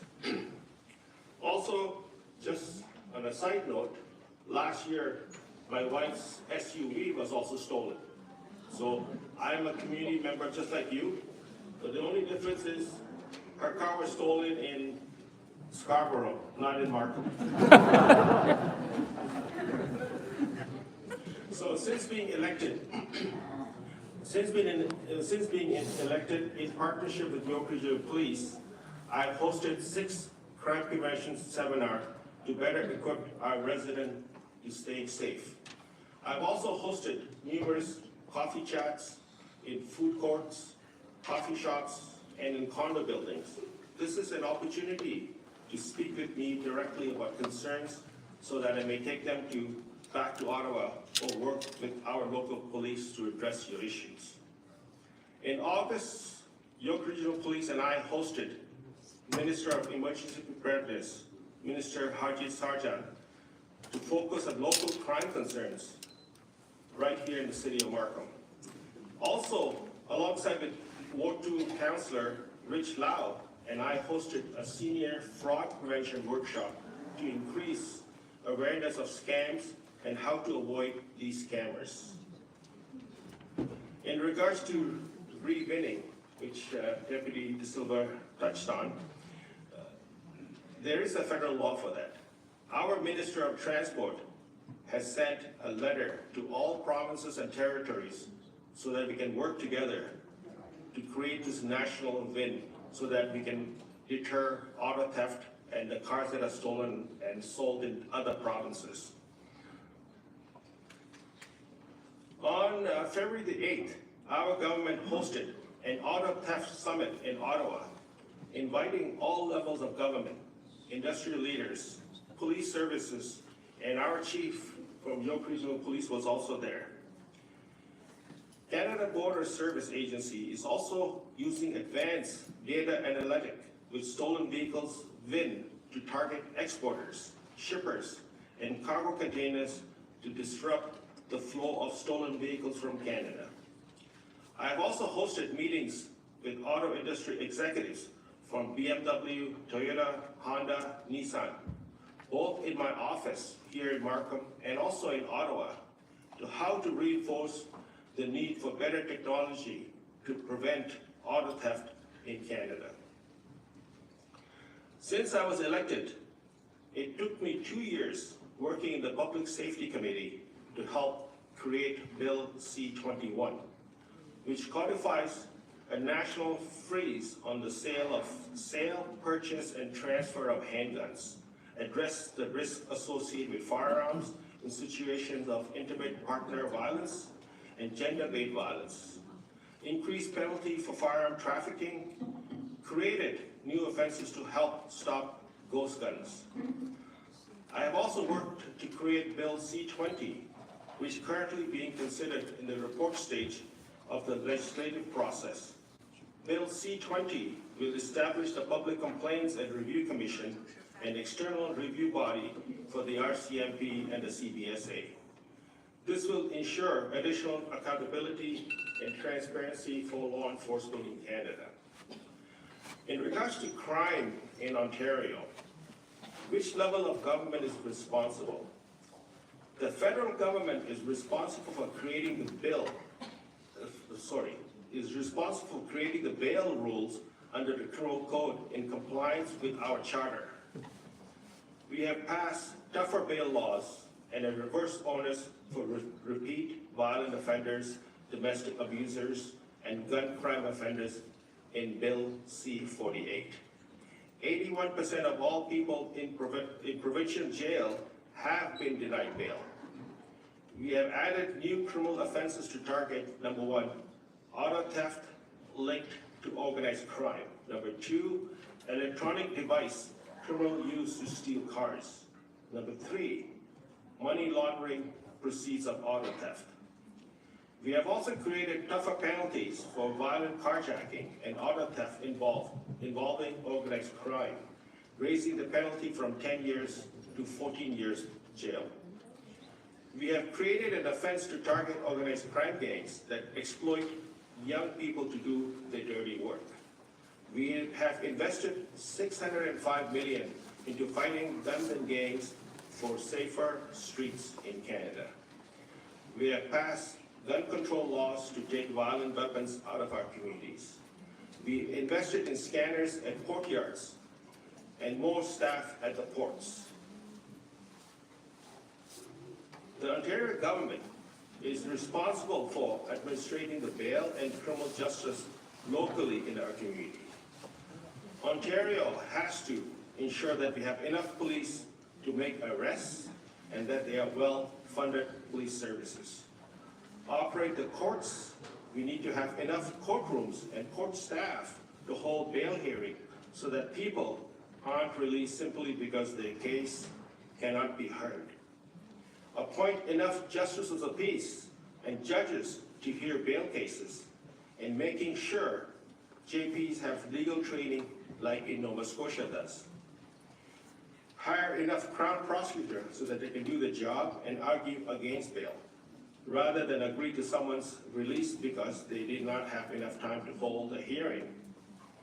Ensure the Crowns are appealing a bail decision through a bail review when they feel the judge has made an error. Ensure police and Crown monitor and enforce bail rules and track down offenders when someone breaches the bail condition. Build and maintain jails with enough space to house inmates. Collect and share data so that we can see what is working and what isn't. So those are the responsibility for the provinces. As a federal government, we have taken this very, very seriously. We had made amendments to Bill C-48 so that we can better protect Canadians. Thank you so much for inviting me here tonight. I will. Thank you, Paul, and thank you so much for your dedication and effort as a long-term securities for our communities. And I have hosted numerous events and be part of a lot of your events. And I know that just as our Deputy Chief said that crime prevention is a shared responsibility. So sorry that everyone that we are being a little bit delayed, but we are, devote all our shared responsibilities. So that is keep you a little bit longer from your home, but Markham is our home. And now let's welcome our MPP Billy Pang, also from Markham Unionville, to share your perspective on behalf of our provincial level. Welcome. So good evening, everyone. I'm Billy Pang, your MPP for Markham Unionville, and it's such a great pleasure and honor to be here with this summit with you. In the past year, we've seen rising concerns about safety in our neighborhoods. And these incidents have been affecting our lives, and we must make meaningful changes. So yes, tonight we have spent quite some time on bail reform. Our government has been actively pushing for bail reform, which remains a critical area where we need the federal action. Premier Ford, along with premiers from all other provinces and territories, have twice called on the federal government to strengthen the bail law. And we are urging the federal governments to restore mandatory minimums for serious crimes. It was there, and this federal government removed it. Yes. We need to ensure appropriate penalties and justice for victims. To remove bail eligibility for individuals charged with the most serious offenses, such as murders, human trafficking, and violent carjackings. And we are urging the federal government to require pre-trial detention for repeat offenders, so they don't continue committing crimes while they are waiting court. These are some of the asks from our government to the federal government. When we are waiting, but we are not sitting. On our provincial level, Ontario has allocated 29 million to appoint new judges, crown prosecutors, to help reduce the backlog of criminal cases and hold offenders accountable. Additionally, our provincial government is dedicating 98 million to equip police services with better tools to monitor high-risk offenders. Talking about tracking auto theft. Auto theft has impacted many residents in our area, including my gym trainer, and also Paul's wife. This is a crisis that we need to demand our urgent attention. Since last year, Ontario government invests 300 million into combating auto theft. Not just summit, not just meeting, money, 300 million. We established specialized auto theft prosecution team dedicated to charge those auto thefts. 18 million investment with 900,000 dedicated to York Region Police.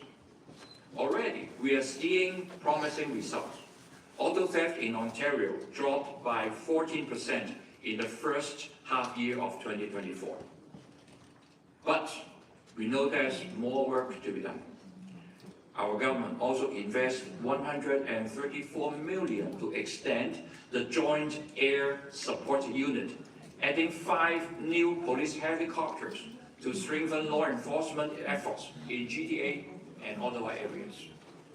And these helicopters are proving effective in the fight against carjacking, auto theft, and other public safety threats.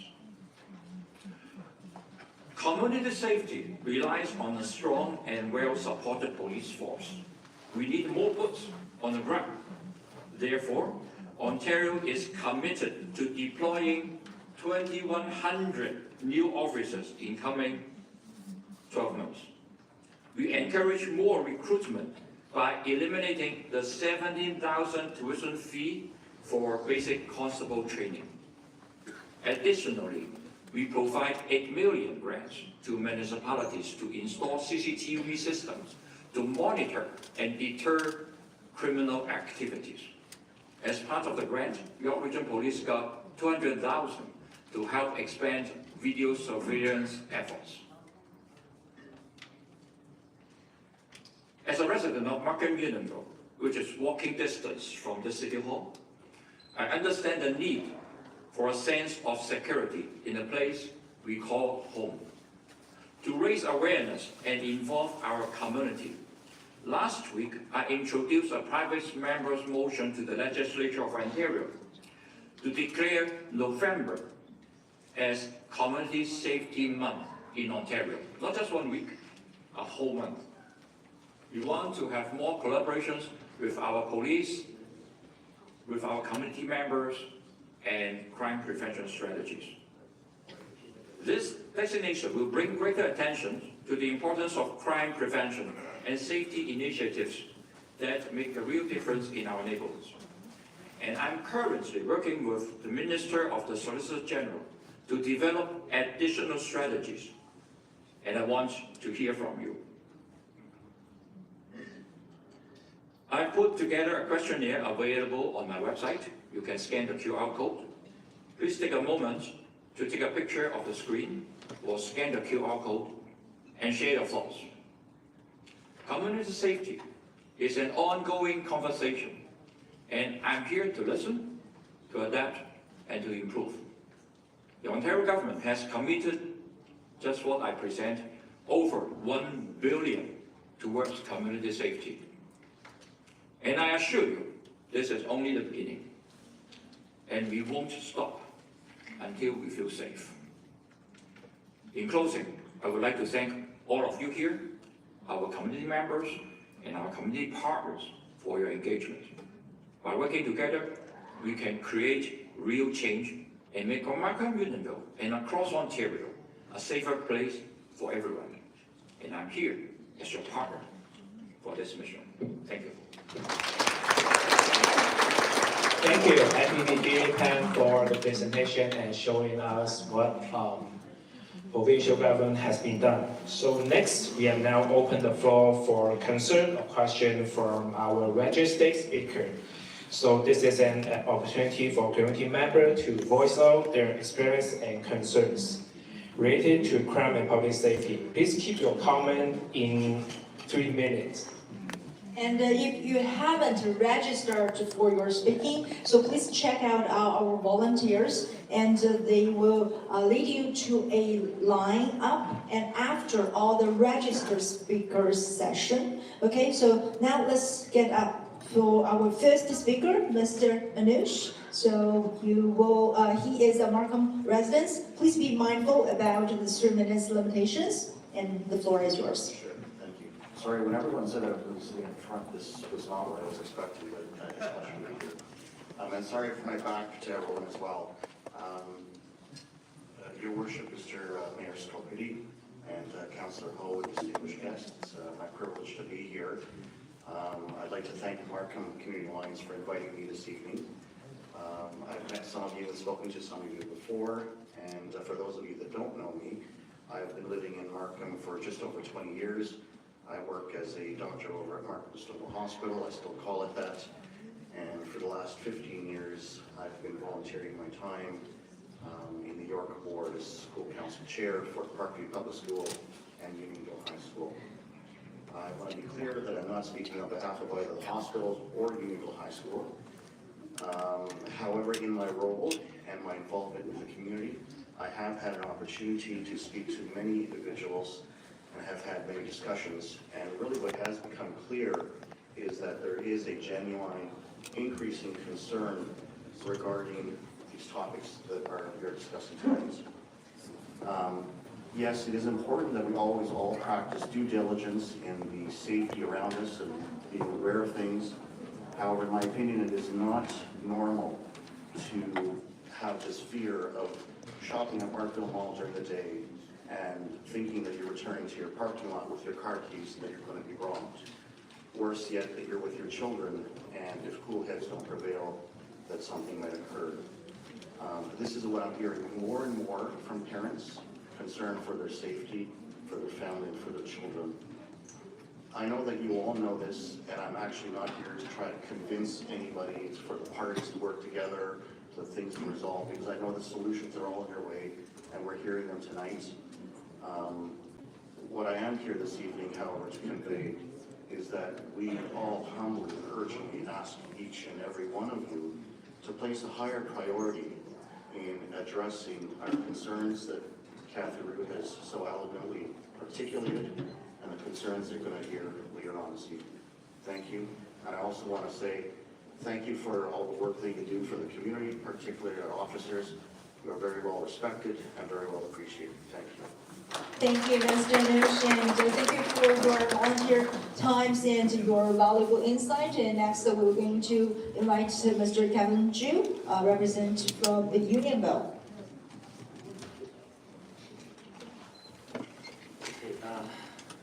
Everyone hear me okay? All right. Okay.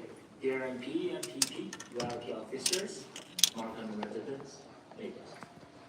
Good evening. My name is Kevin. I'm a resident of Markham. Over more than 20 years, I live here and work here. I cherish our quiet and welcome suburban neighborhood. In the summer, I enjoy running and biking with my kids to the beautiful Tugu Town. And in the winter time, I walk my dog Yuki in the Rouge River Bow Hunter Memorial Park. I appreciate the diversity and the sense of equity that defines our community. I enjoy playing basketball in the Avenue Community Center with teammates with old background, black, white, brown. And of course, how can I forget to mention all kinds of food we have here? Dim sum, spicy hot pot, tandoori chicken, shawarma, kebabs, you name it, we have it. However, like any places, there are challenges. Back in 2017, we started seeing increase of break-ins. So in response, we set up the Unionville Neighborhood Watch program.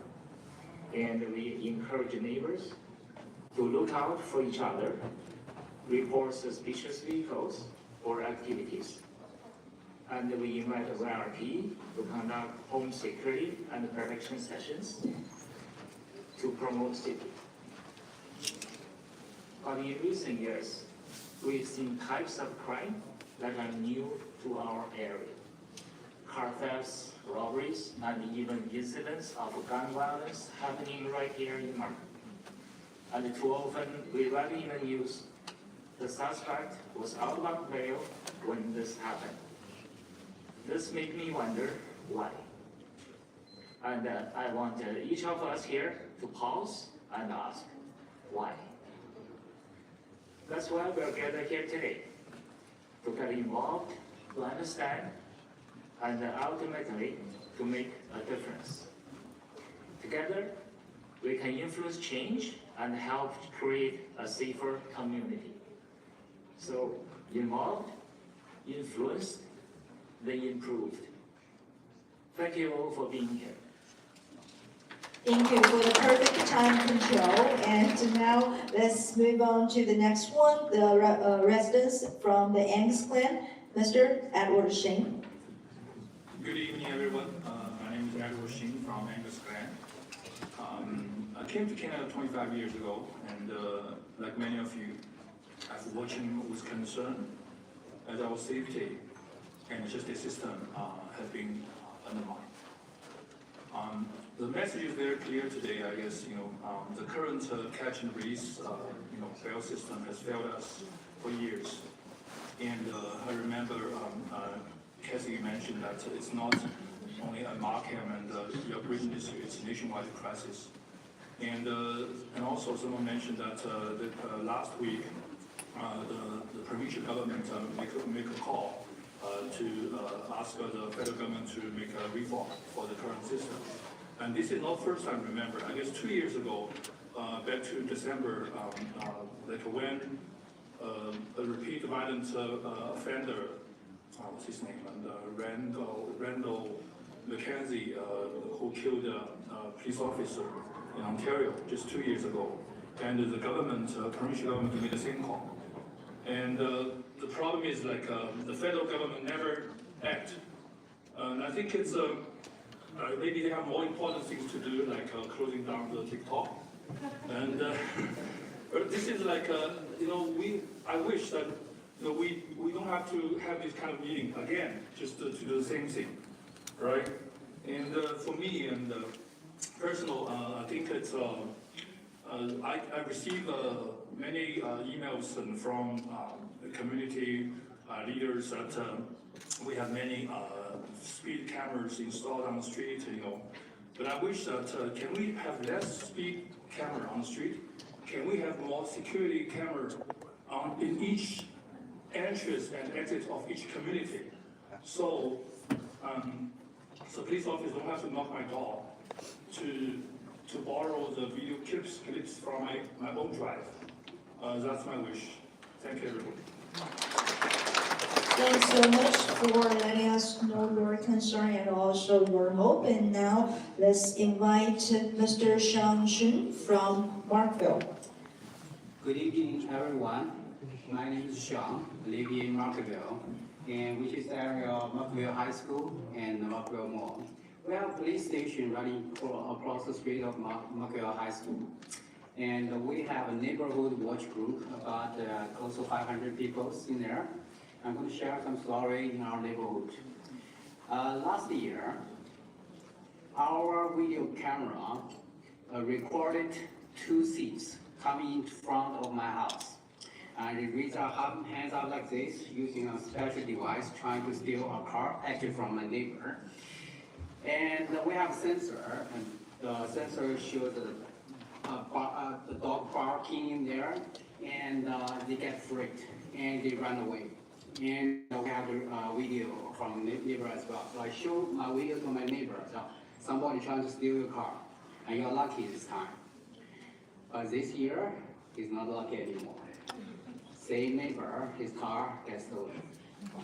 And a friend of mine, he just bought a brand new car, just 1 week, and someone come in front of his parking lot and steal the car. He had video camera, recorded everything in there. See, those people, they are not afraid of camera recording or any of those sensor that you set up in there anymore.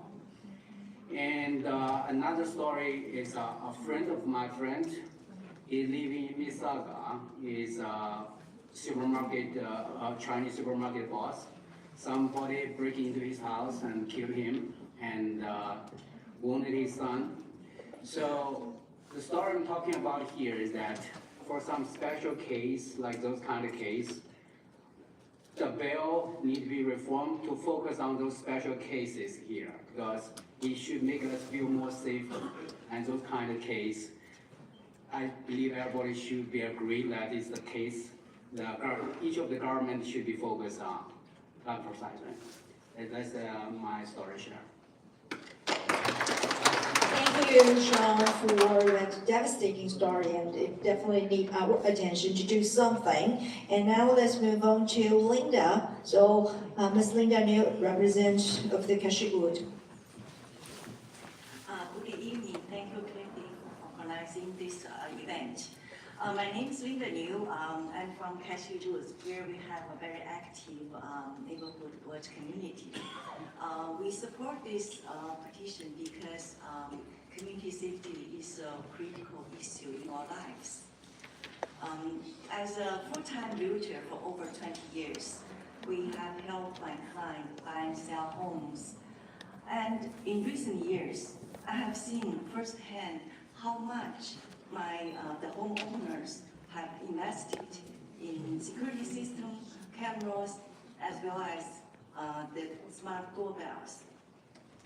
It broke my heart to learn that my client's home was broken into, even though they had their security system and camera in place. It broke my heart to see the homeowners worried so much when they travel. A house is not just a property, it's a home where we feel safe and at ease. It's really not fair that we have to compromise our lives and to accommodate thieves who profit in putting us in fear. Many of the criminals are repeat offenders, turning crimes into a profession and leave our community feeling vulnerable. This situation must change. We all need to speak up for our community and work together to protect our community. We need all our politicians to take action and support us. Thank you so much. Thank you, Linda. And we know that to have a safer and stronger communities, not only for all of us in current generations, but also for our futures, that is even more important for a lot of the parents here. And we're so glad we have Unionville Youth Representative Jared Joe. Would you like to share a few words from your perspective? Yeah. Am I audible just from this angle? Okay, cool. Hi, everyone. I'm Jared. I'm currently a grade 11 IB student at St. Robert Catholic High School down in Thornhill. And I've been living in Markham for about 10 years, so since I moved here from China when I was 6. And there's about two large reasons why I'm here. The first one is just broadly, I love this community. It's where I grew up. It's where the I value are. And second one is just, I'm genuinely concerned for where our community is going in terms of our safety. I'll start up with a little anecdote from a few years back, where our family, so our old car, we had a Toyota Venza. It was on our driveway, and someone attempted to steal it. So thankfully, they only took a few coins from the little cabinet, so that wasn't a big deal. But the small incident still left a huge mark just on our attitude towards safety. So our fear, because it was very, very scary. And it's very, very scary. Oh, is the mic here okay? It's very scary where our community is headed when it's more prevalent for crimes to happen, but also criminals are getting better at getting away with it.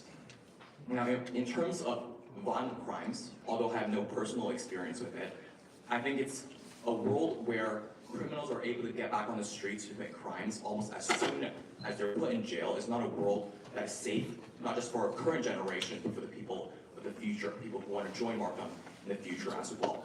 And I think I can speak probably on behalf of this community. In terms of the bail system, we're not asking for binary in terms of what the bail system should be formed into. It's not that it's a yes or no to how the bail should work, whether people should be able to access the bail or not. It's a reform and a more stringent look into people who should be able to access it. So violent criminals, people who have a past record, people who probably shouldn't be able to go back on the street once they have committed a crime, people who are 18-year-old and already granted on their second set of bails, those people should not be able to go back on the street. So no, it's not a matter of whether people should be able to access bail or not, it's who should be able to access it. And I think I can also speak on behalf of our community. We want a world where it's generally a society where people are able to not look behind their back every time they walk on the streets, whether it's in the morning or at night when they're strolling the park or just going into the parking lot at Markham Mall. Thank you. Thank you, Jared, and to voice up as a young resident, citizen, and I thought you have a lot of echoes there. And now let's move on to the next one from the NHW Block Captain, Jane.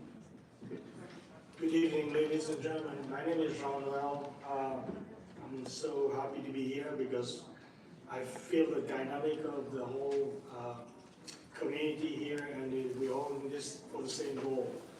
All I want to say on my end is I want to give a shout out to Kathy for inviting me here, without which I wouldn't know anything about here.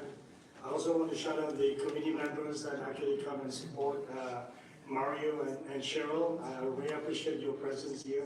It means a lot. I live in Markham for since 2001. And obviously, I grew up, but I established my family, my children. Now they are adults now. I feel like our community is pretty safe with all the support we have, with all the legislation we have, and everybody's doing their job to the best they can. The one thing I want to advocate here, guys, is basically, since in my neighborhood when we moved in, there had been some theft, break and enter. And that was the main reason why today I become the block captain of my neighborhood, because I really worked hard, to establish that.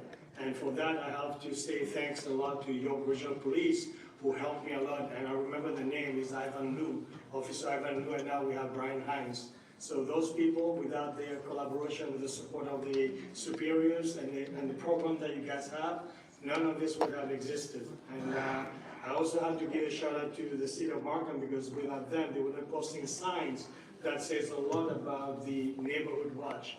Believe me or not, since then, touch wood, we have not had one breaking again. I don't know why, but that thing works. It is true. So for those who don't belong to the neighborhood watch, I encourage you to deeply go and do it. On the level of, just to give it short, we had last week, somebody was wondering in the neighborhood, I'll tell you how effective that works. And we have technology with WhatsApp that we all share the community. So he was a neighbor, but nobody knows the neighbor. But he wears a hood, and when you look at him, he almost look like a thief. And the way he was looking for his lost cat, people was panicking. It all takes one person to say, hey, this is what's going on. And then suddenly, we are like a beehives. Everybody was like doing stuff, texting here and there, and eventually we find out that it is a neighbor and he lost his cat, and this cat got an ear tag, and he was even taking pictures with his phone. This is all things that I'm saying that it was effective. We find it hilarious, but man, it worked. The next thing that we had to do, if we had found that he was a thief, obviously we would have called York Regional Police.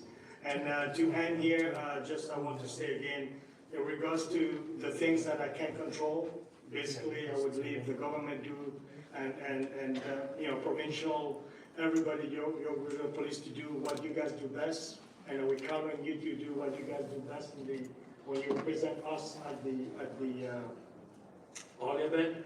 I trust that whatever we do in Canada, it's a beautiful country, beautiful city of Markham. We all in this together, and let's fight that.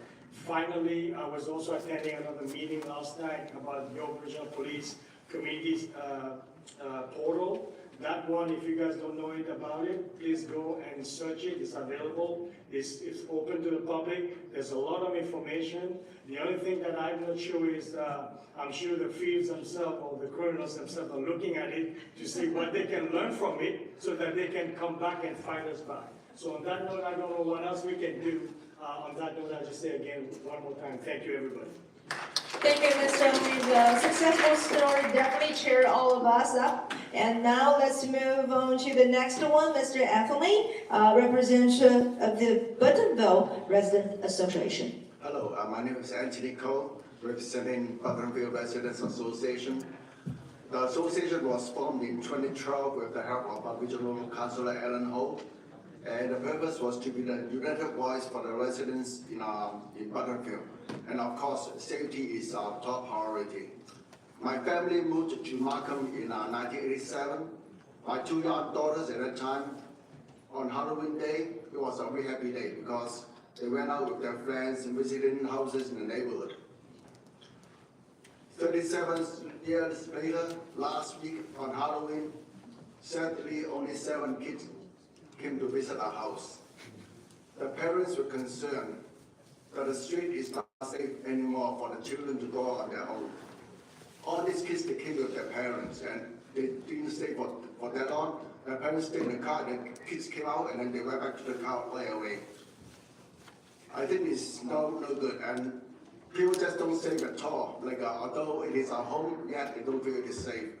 So tonight, I'm looking forward to the 3 levels of government to work together to make Markham a safe place again, to make Markham our home again. Thank you. Thank you, Anthony, and also to make the Halloween real Halloween, right? Okay, now let's move on to another representative from the Unionville, Jerica. Hi everyone, my name is Jerica Lynn. I've moved to Canada when I was 6 years old, much older than Jared, of course, and been living in Unionville for over 20 years. I'm a community leader and community volunteer. I've school council chair for 15 years, currently at Pierre-Trudeau, and also I ran formerly as a school trustee. I started a neighborhood watch group for the Unionville WhatsApp group, doing many things, including the masquerade during the pandemic lockdown. The reason I'm asked to come here, I just want to say thank you to Kathy and the Mayor Frank Scapiti, Alan Ho for organizing this event, and also for the police chiefs, and also the lawyer, and also Bill Peng and everyone that came out to support this. But most importantly, I want to say thank you to all the taxpayers that have come out here to support this meeting, because it shows that this crime has affected each and every one of us. This is a very serious issue. We're paying taxes, we work hard, but now we're taking time off on top of that on Friday night to come here because it's such an important issue. And we need something to be done. We can't do it alone. We need help from our representative, which is our councillors, our mayors, our MP, MPP. We need help to make changes. We understand the police, York Region Police have been doing their job, but their hands are also tied. If the rules don't change, if the laws don't change, the catch and release keep happening. Do you know how many times criminals are being caught, but because it's such a petty crime or there's not enough proof or evidence, they're released, right?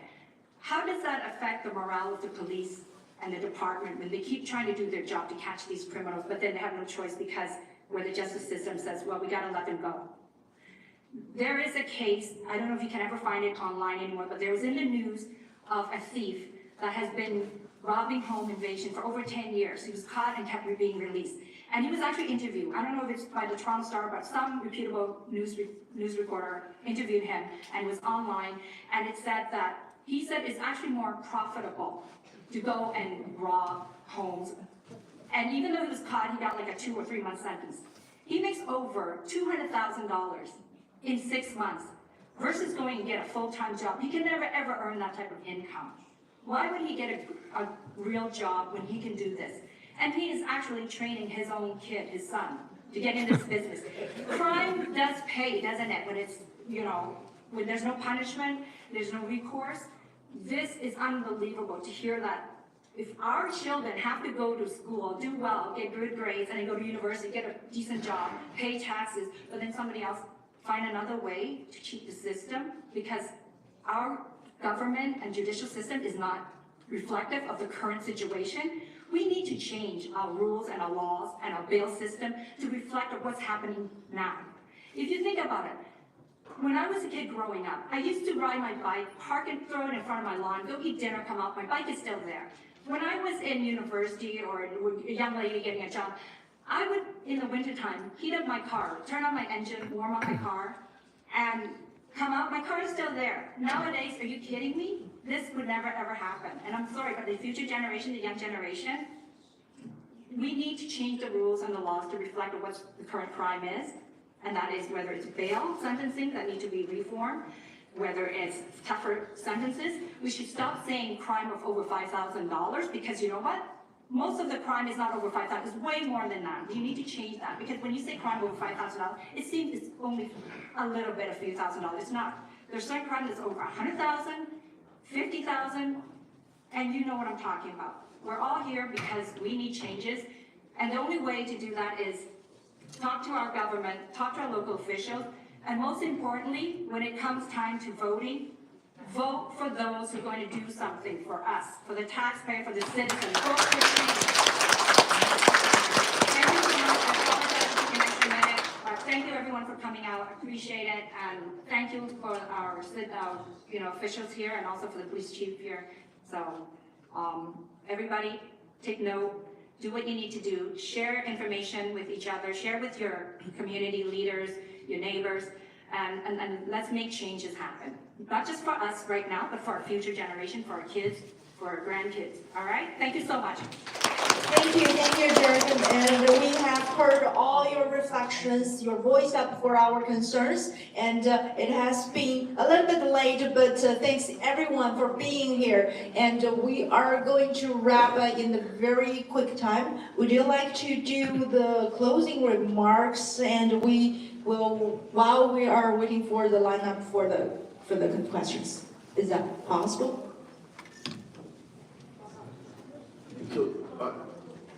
I will just, I apologize. I'll stay for a few more minutes. So, but it's been great to hear certainly the concerns expressed, and Kathy did a great job of that, along with Regional Councillor Ho and by all the representatives across the community. Thank you. I think you've spoken on behalf of neighbors and the families in your communities. I'll just say this. I think I said a while ago that this is a safe community. And just like sometimes it's a beautiful day up there, depending on the time of year, you can start your trip and it's a beautiful day and all of a sudden there's a storm.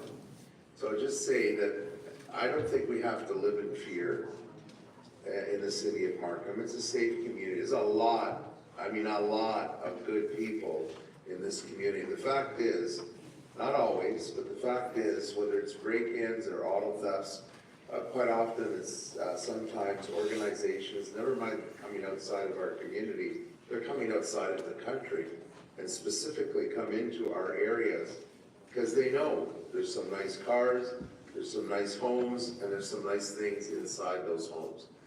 I don't think you have to live in fear, but I would just stay alert, but it's not about rushing to the car and feeling that you can't go outside. That is not Markham.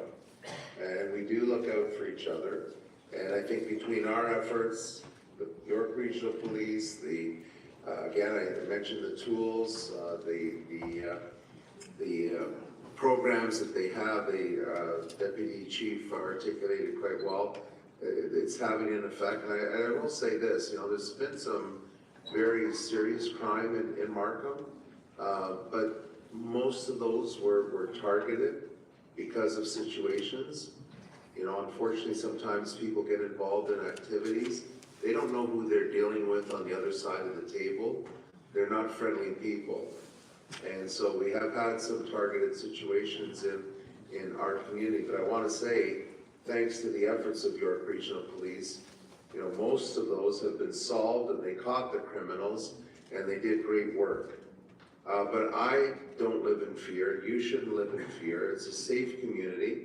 But just like when you're driving, if things look like they're changing, you stay alert and you take whatever action you need to. And that's how you should be. Go out and do what you need to do. Feel safe in this community, but just stay alert. And if you see something, say something, because as I said, you might not only be helping yourself, you might be helping someone else. You might help someone else save their life. So thank you all for coming out. And I'm a big supporter of the police, but I also want you to know that there's a lot of other communities in Canada and North America. Some of them actually are smaller populations than the city of Markham. They actually have more police per person than our communities do. And I said at the beginning, and York Regional Police will say this, that they're really at the end of the process, and thank goodness they do what they do, but they're reacting to, tonight we can have a debate about why certain things are happening in certain areas, but they're reacting. And, I think we do need more police. We need to give them the right tools to do their job, which I've always supported. But, just because you have more police, that doesn't necessarily reduce the amount of crime in your community either. And I think we always try to find that balance between these types of meetings, the community looking out for each other, and understanding that we do need police because we do have criminals out there, whether they're coming from other areas or other countries, and they need to protect us, and they do an amazing, incredible job.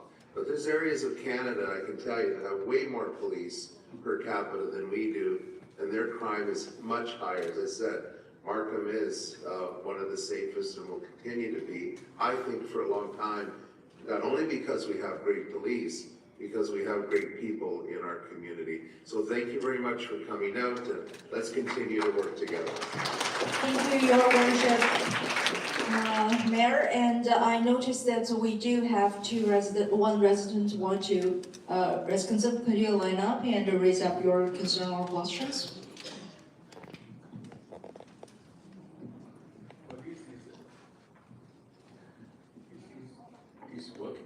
Can I talk here? Well, I'm a retired engineer, and I moved to Markham about 4 years ago. Before that, I was in the Toronto area for 20 years in Scarborough. Well, when I listened to Mr. Lambert talk, a specialist in defense, right, about bail and the assumption of innocence. Sir, just don't stand so close to the microphone and we'll hear you better if you can. Yeah, that's it. I have a bad knee. No, I appreciate it. Yeah, that's better. Thank you. Both of my knees are broken because of a car accident. And I'm still, because of pandemic, my surgery was postponed. So I'm still waiting for doing something about my knee. So that's why I'm leaning like that. Okay, let me get back really quickly. I don't want to spoil your evening, but I'm just the idea of the bail and assumption of innocence is kind of new to a lot of foreign people, like from Asia. But in Asia, we respect police a lot. That if the police point a finger at you, even my sister would say that. You say, Simon, if the police say you have something wrong, you have wrong. You have done something wrong. We respect the authority a lot from our culture. And we respect you guys who's enforcing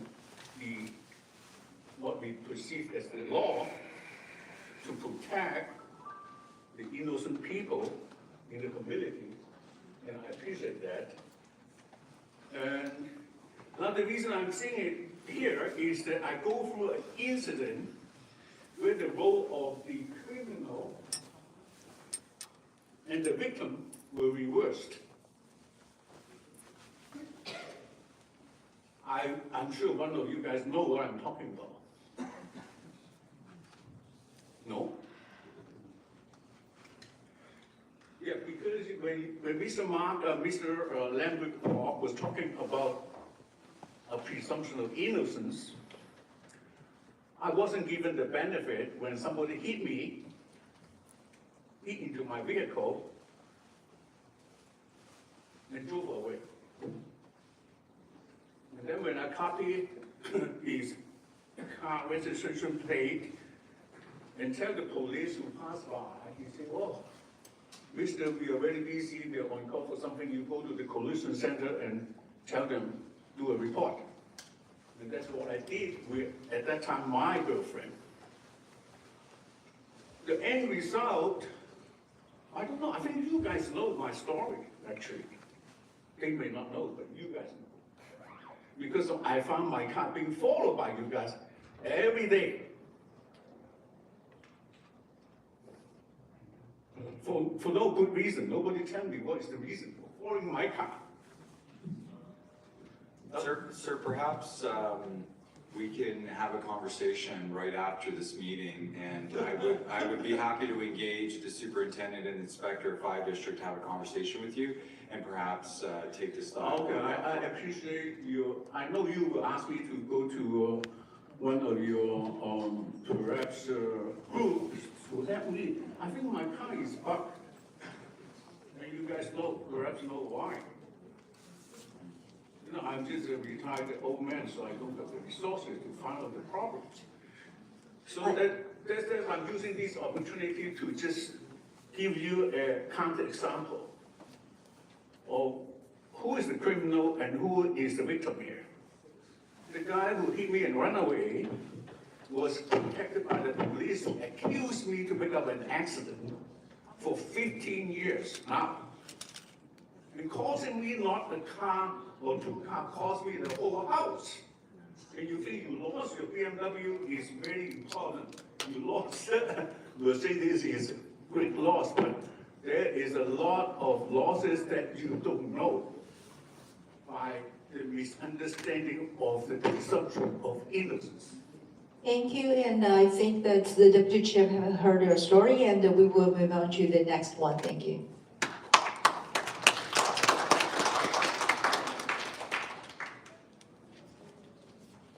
Please be mindful of the time. Thank you. Absolutely. Good evening, everyone. My name is Estella. I've been a resident in Markham since 2008, came to Canada 7 years. Before that, lived in Montreal. First off, thanks everybody for organizing this event. The topic is very timely and it's very, very important.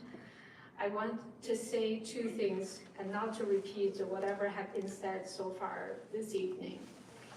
So my personal story was when we lived in Montreal, in the span of 6 months, we lost 2 cars stolen from a parking lot of the train station, 200 meters across the police station. This was in 2004, 2005-ish. And recently, my husband's driving the car on 401. A lunatic hit him from behind. The car flipped over, totally tossed. Thank goodness nobody was hurt, and it was a stolen vehicle. So I have 2 questions I want to ask the politicians, the police officers, to think about. The first question is, why we got to this place in the first place? So when I moved in Canada in 2001, the community is very safe. You never have to worry about leaving your door, maybe you forgot to lock your door. It's no longer the case. And Mr. Mayor, you said Markham is a very safe community. I would say I would agree with you during the day. I would not agree with you when it gets dark. As a female, I think twice about going out after dark, even with my dog.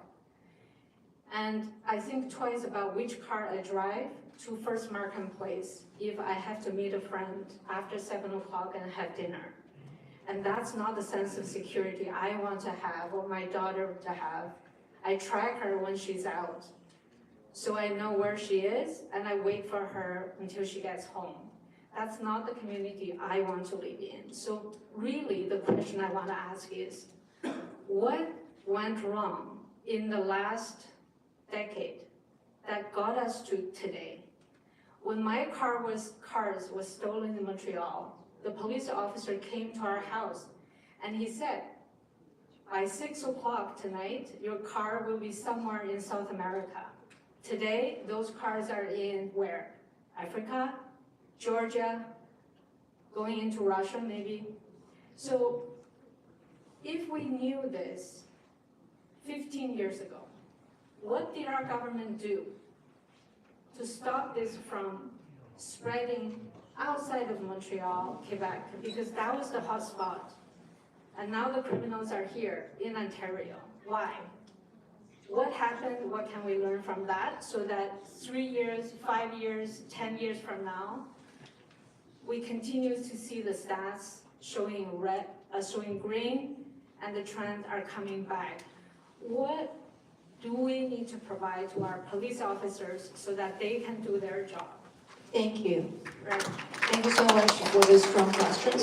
Yeah. I have a second question, which is I want everybody to think about. Markham, York region is planning significant population growth in the next 30 and 50 years. What do we have to do today so that we're prepared for the population growth, so that the crime rate will not increase when the population increases?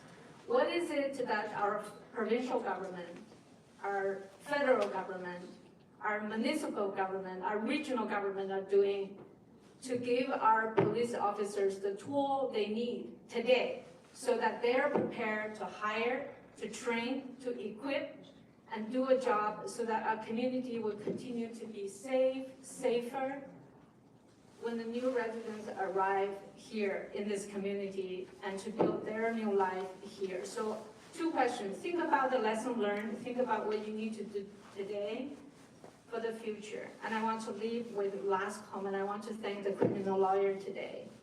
I think I really appreciate your presentation. It's a very good balance of the tone that we set. I want to live in a democratic country. I do not want civilians' cameras everywhere in my neighborhood, even if it makes me feel safer, because my privacy is also very important. So we need to keep a balance of policing, safety, and democracy and freedom. We need that because that's why I came to this country, and I want this country to continue to be the country of freedom, democracy. I do not want anybody looking over my shoulder all the time. So how can we do it in a balanced way and make our citizens feel safe is very important. So thank you. Thank you so much for your questions, and I'm concerned that we probably don't have more time, but we do have a Markham Community Alliance, so you can send the email contact with them. So right now, is that possible? We can have closing remarks by Casey. Thank you very much. I know all of you want to share your experience and want to share your opinion, but we really are running out of time, and I appreciate Mayor supporting us and Alan supporting us. And I want to thank you, and thank you to the team, thank you all. Thank you all, especially your neighborhood watch leaders. Well, I'm sorry for that, because I understand that our mayor is late for another meeting. So, because we are running out of time, and because a lot of people, they didn't stick to the maximum 3 minutes, and that's why we are late. And could you send us an email to either your local councilor or to me, or if you can stick to 1 minute. What? Okay, please, yeah. Don't make it too long. Thank you. Okay, I have 4 comments and questions. I may not get, I don't expect to get answered, but at least you hear my questions. So first is, I want to understand, I did not get answered, I want to understand why the crime rate now is like a 300% increased. Whatever, but I want to know why, if and whether any parties, any agencies can give us a good research and find out why. Only when we know why we can find the solution, I think. And so that's my first one. And second one, I appreciate that Lily Pang mentioned that government put investment, but I also want to see how you are going to spend that money, whether that money can be spent properly for those, the investment. And the third one is, I appreciate that lawyer's presentation. I learned a lot. You mentioned that from the bail, till I don't know the word, is up to 30 months, right? So, can we do something about that 30 months? Can we reduce that bail period? 30 months, that's a huge window if they're going to have another crime for those possible, right?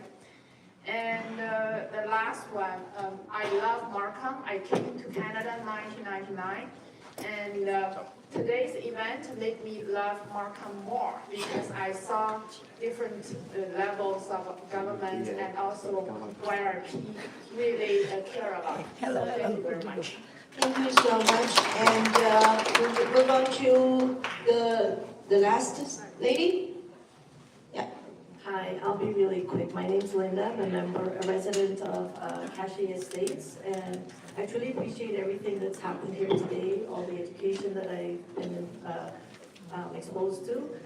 Quickly, our area is one of the higher areas of break-in and enters, and one of the issues is lighting in our area. So apparently in Cashier Estates 30 years ago, the original residents didn't want lighting in the area. So now things have changed, and I appreciate all that's happened. I'm one of those residents that got broken into when the break-ins were happening. I did all the things we created a neighborhood watch, did all the things that the officers suggested, but I got broken into and really feel violated because I'm one of those people, my door's always open, and my neighbors tell me, Linda, your door's always open. So I feel safe in Markham, but now every little noise, every car, just last night, there's a car parked on my street, and I'm coming home at around 10:30, and I'm scared to come out my car.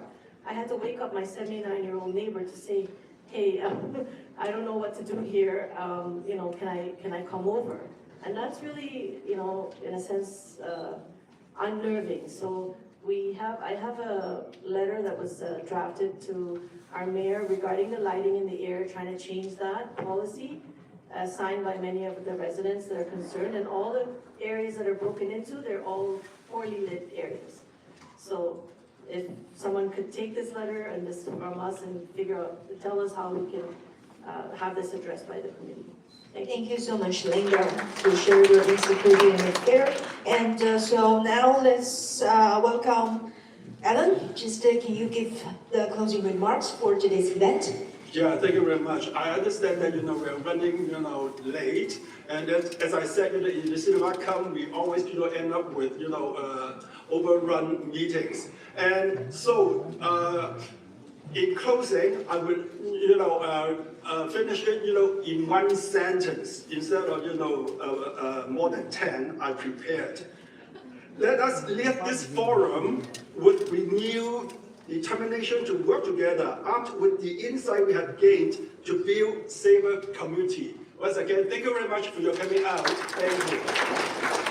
Thank you, everyone. If you have any further questions, please contact your local council or our regional council, Alan Ho, or you can talk with our YRP officer directly. Thank you, everyone, and have a good night. Thank you.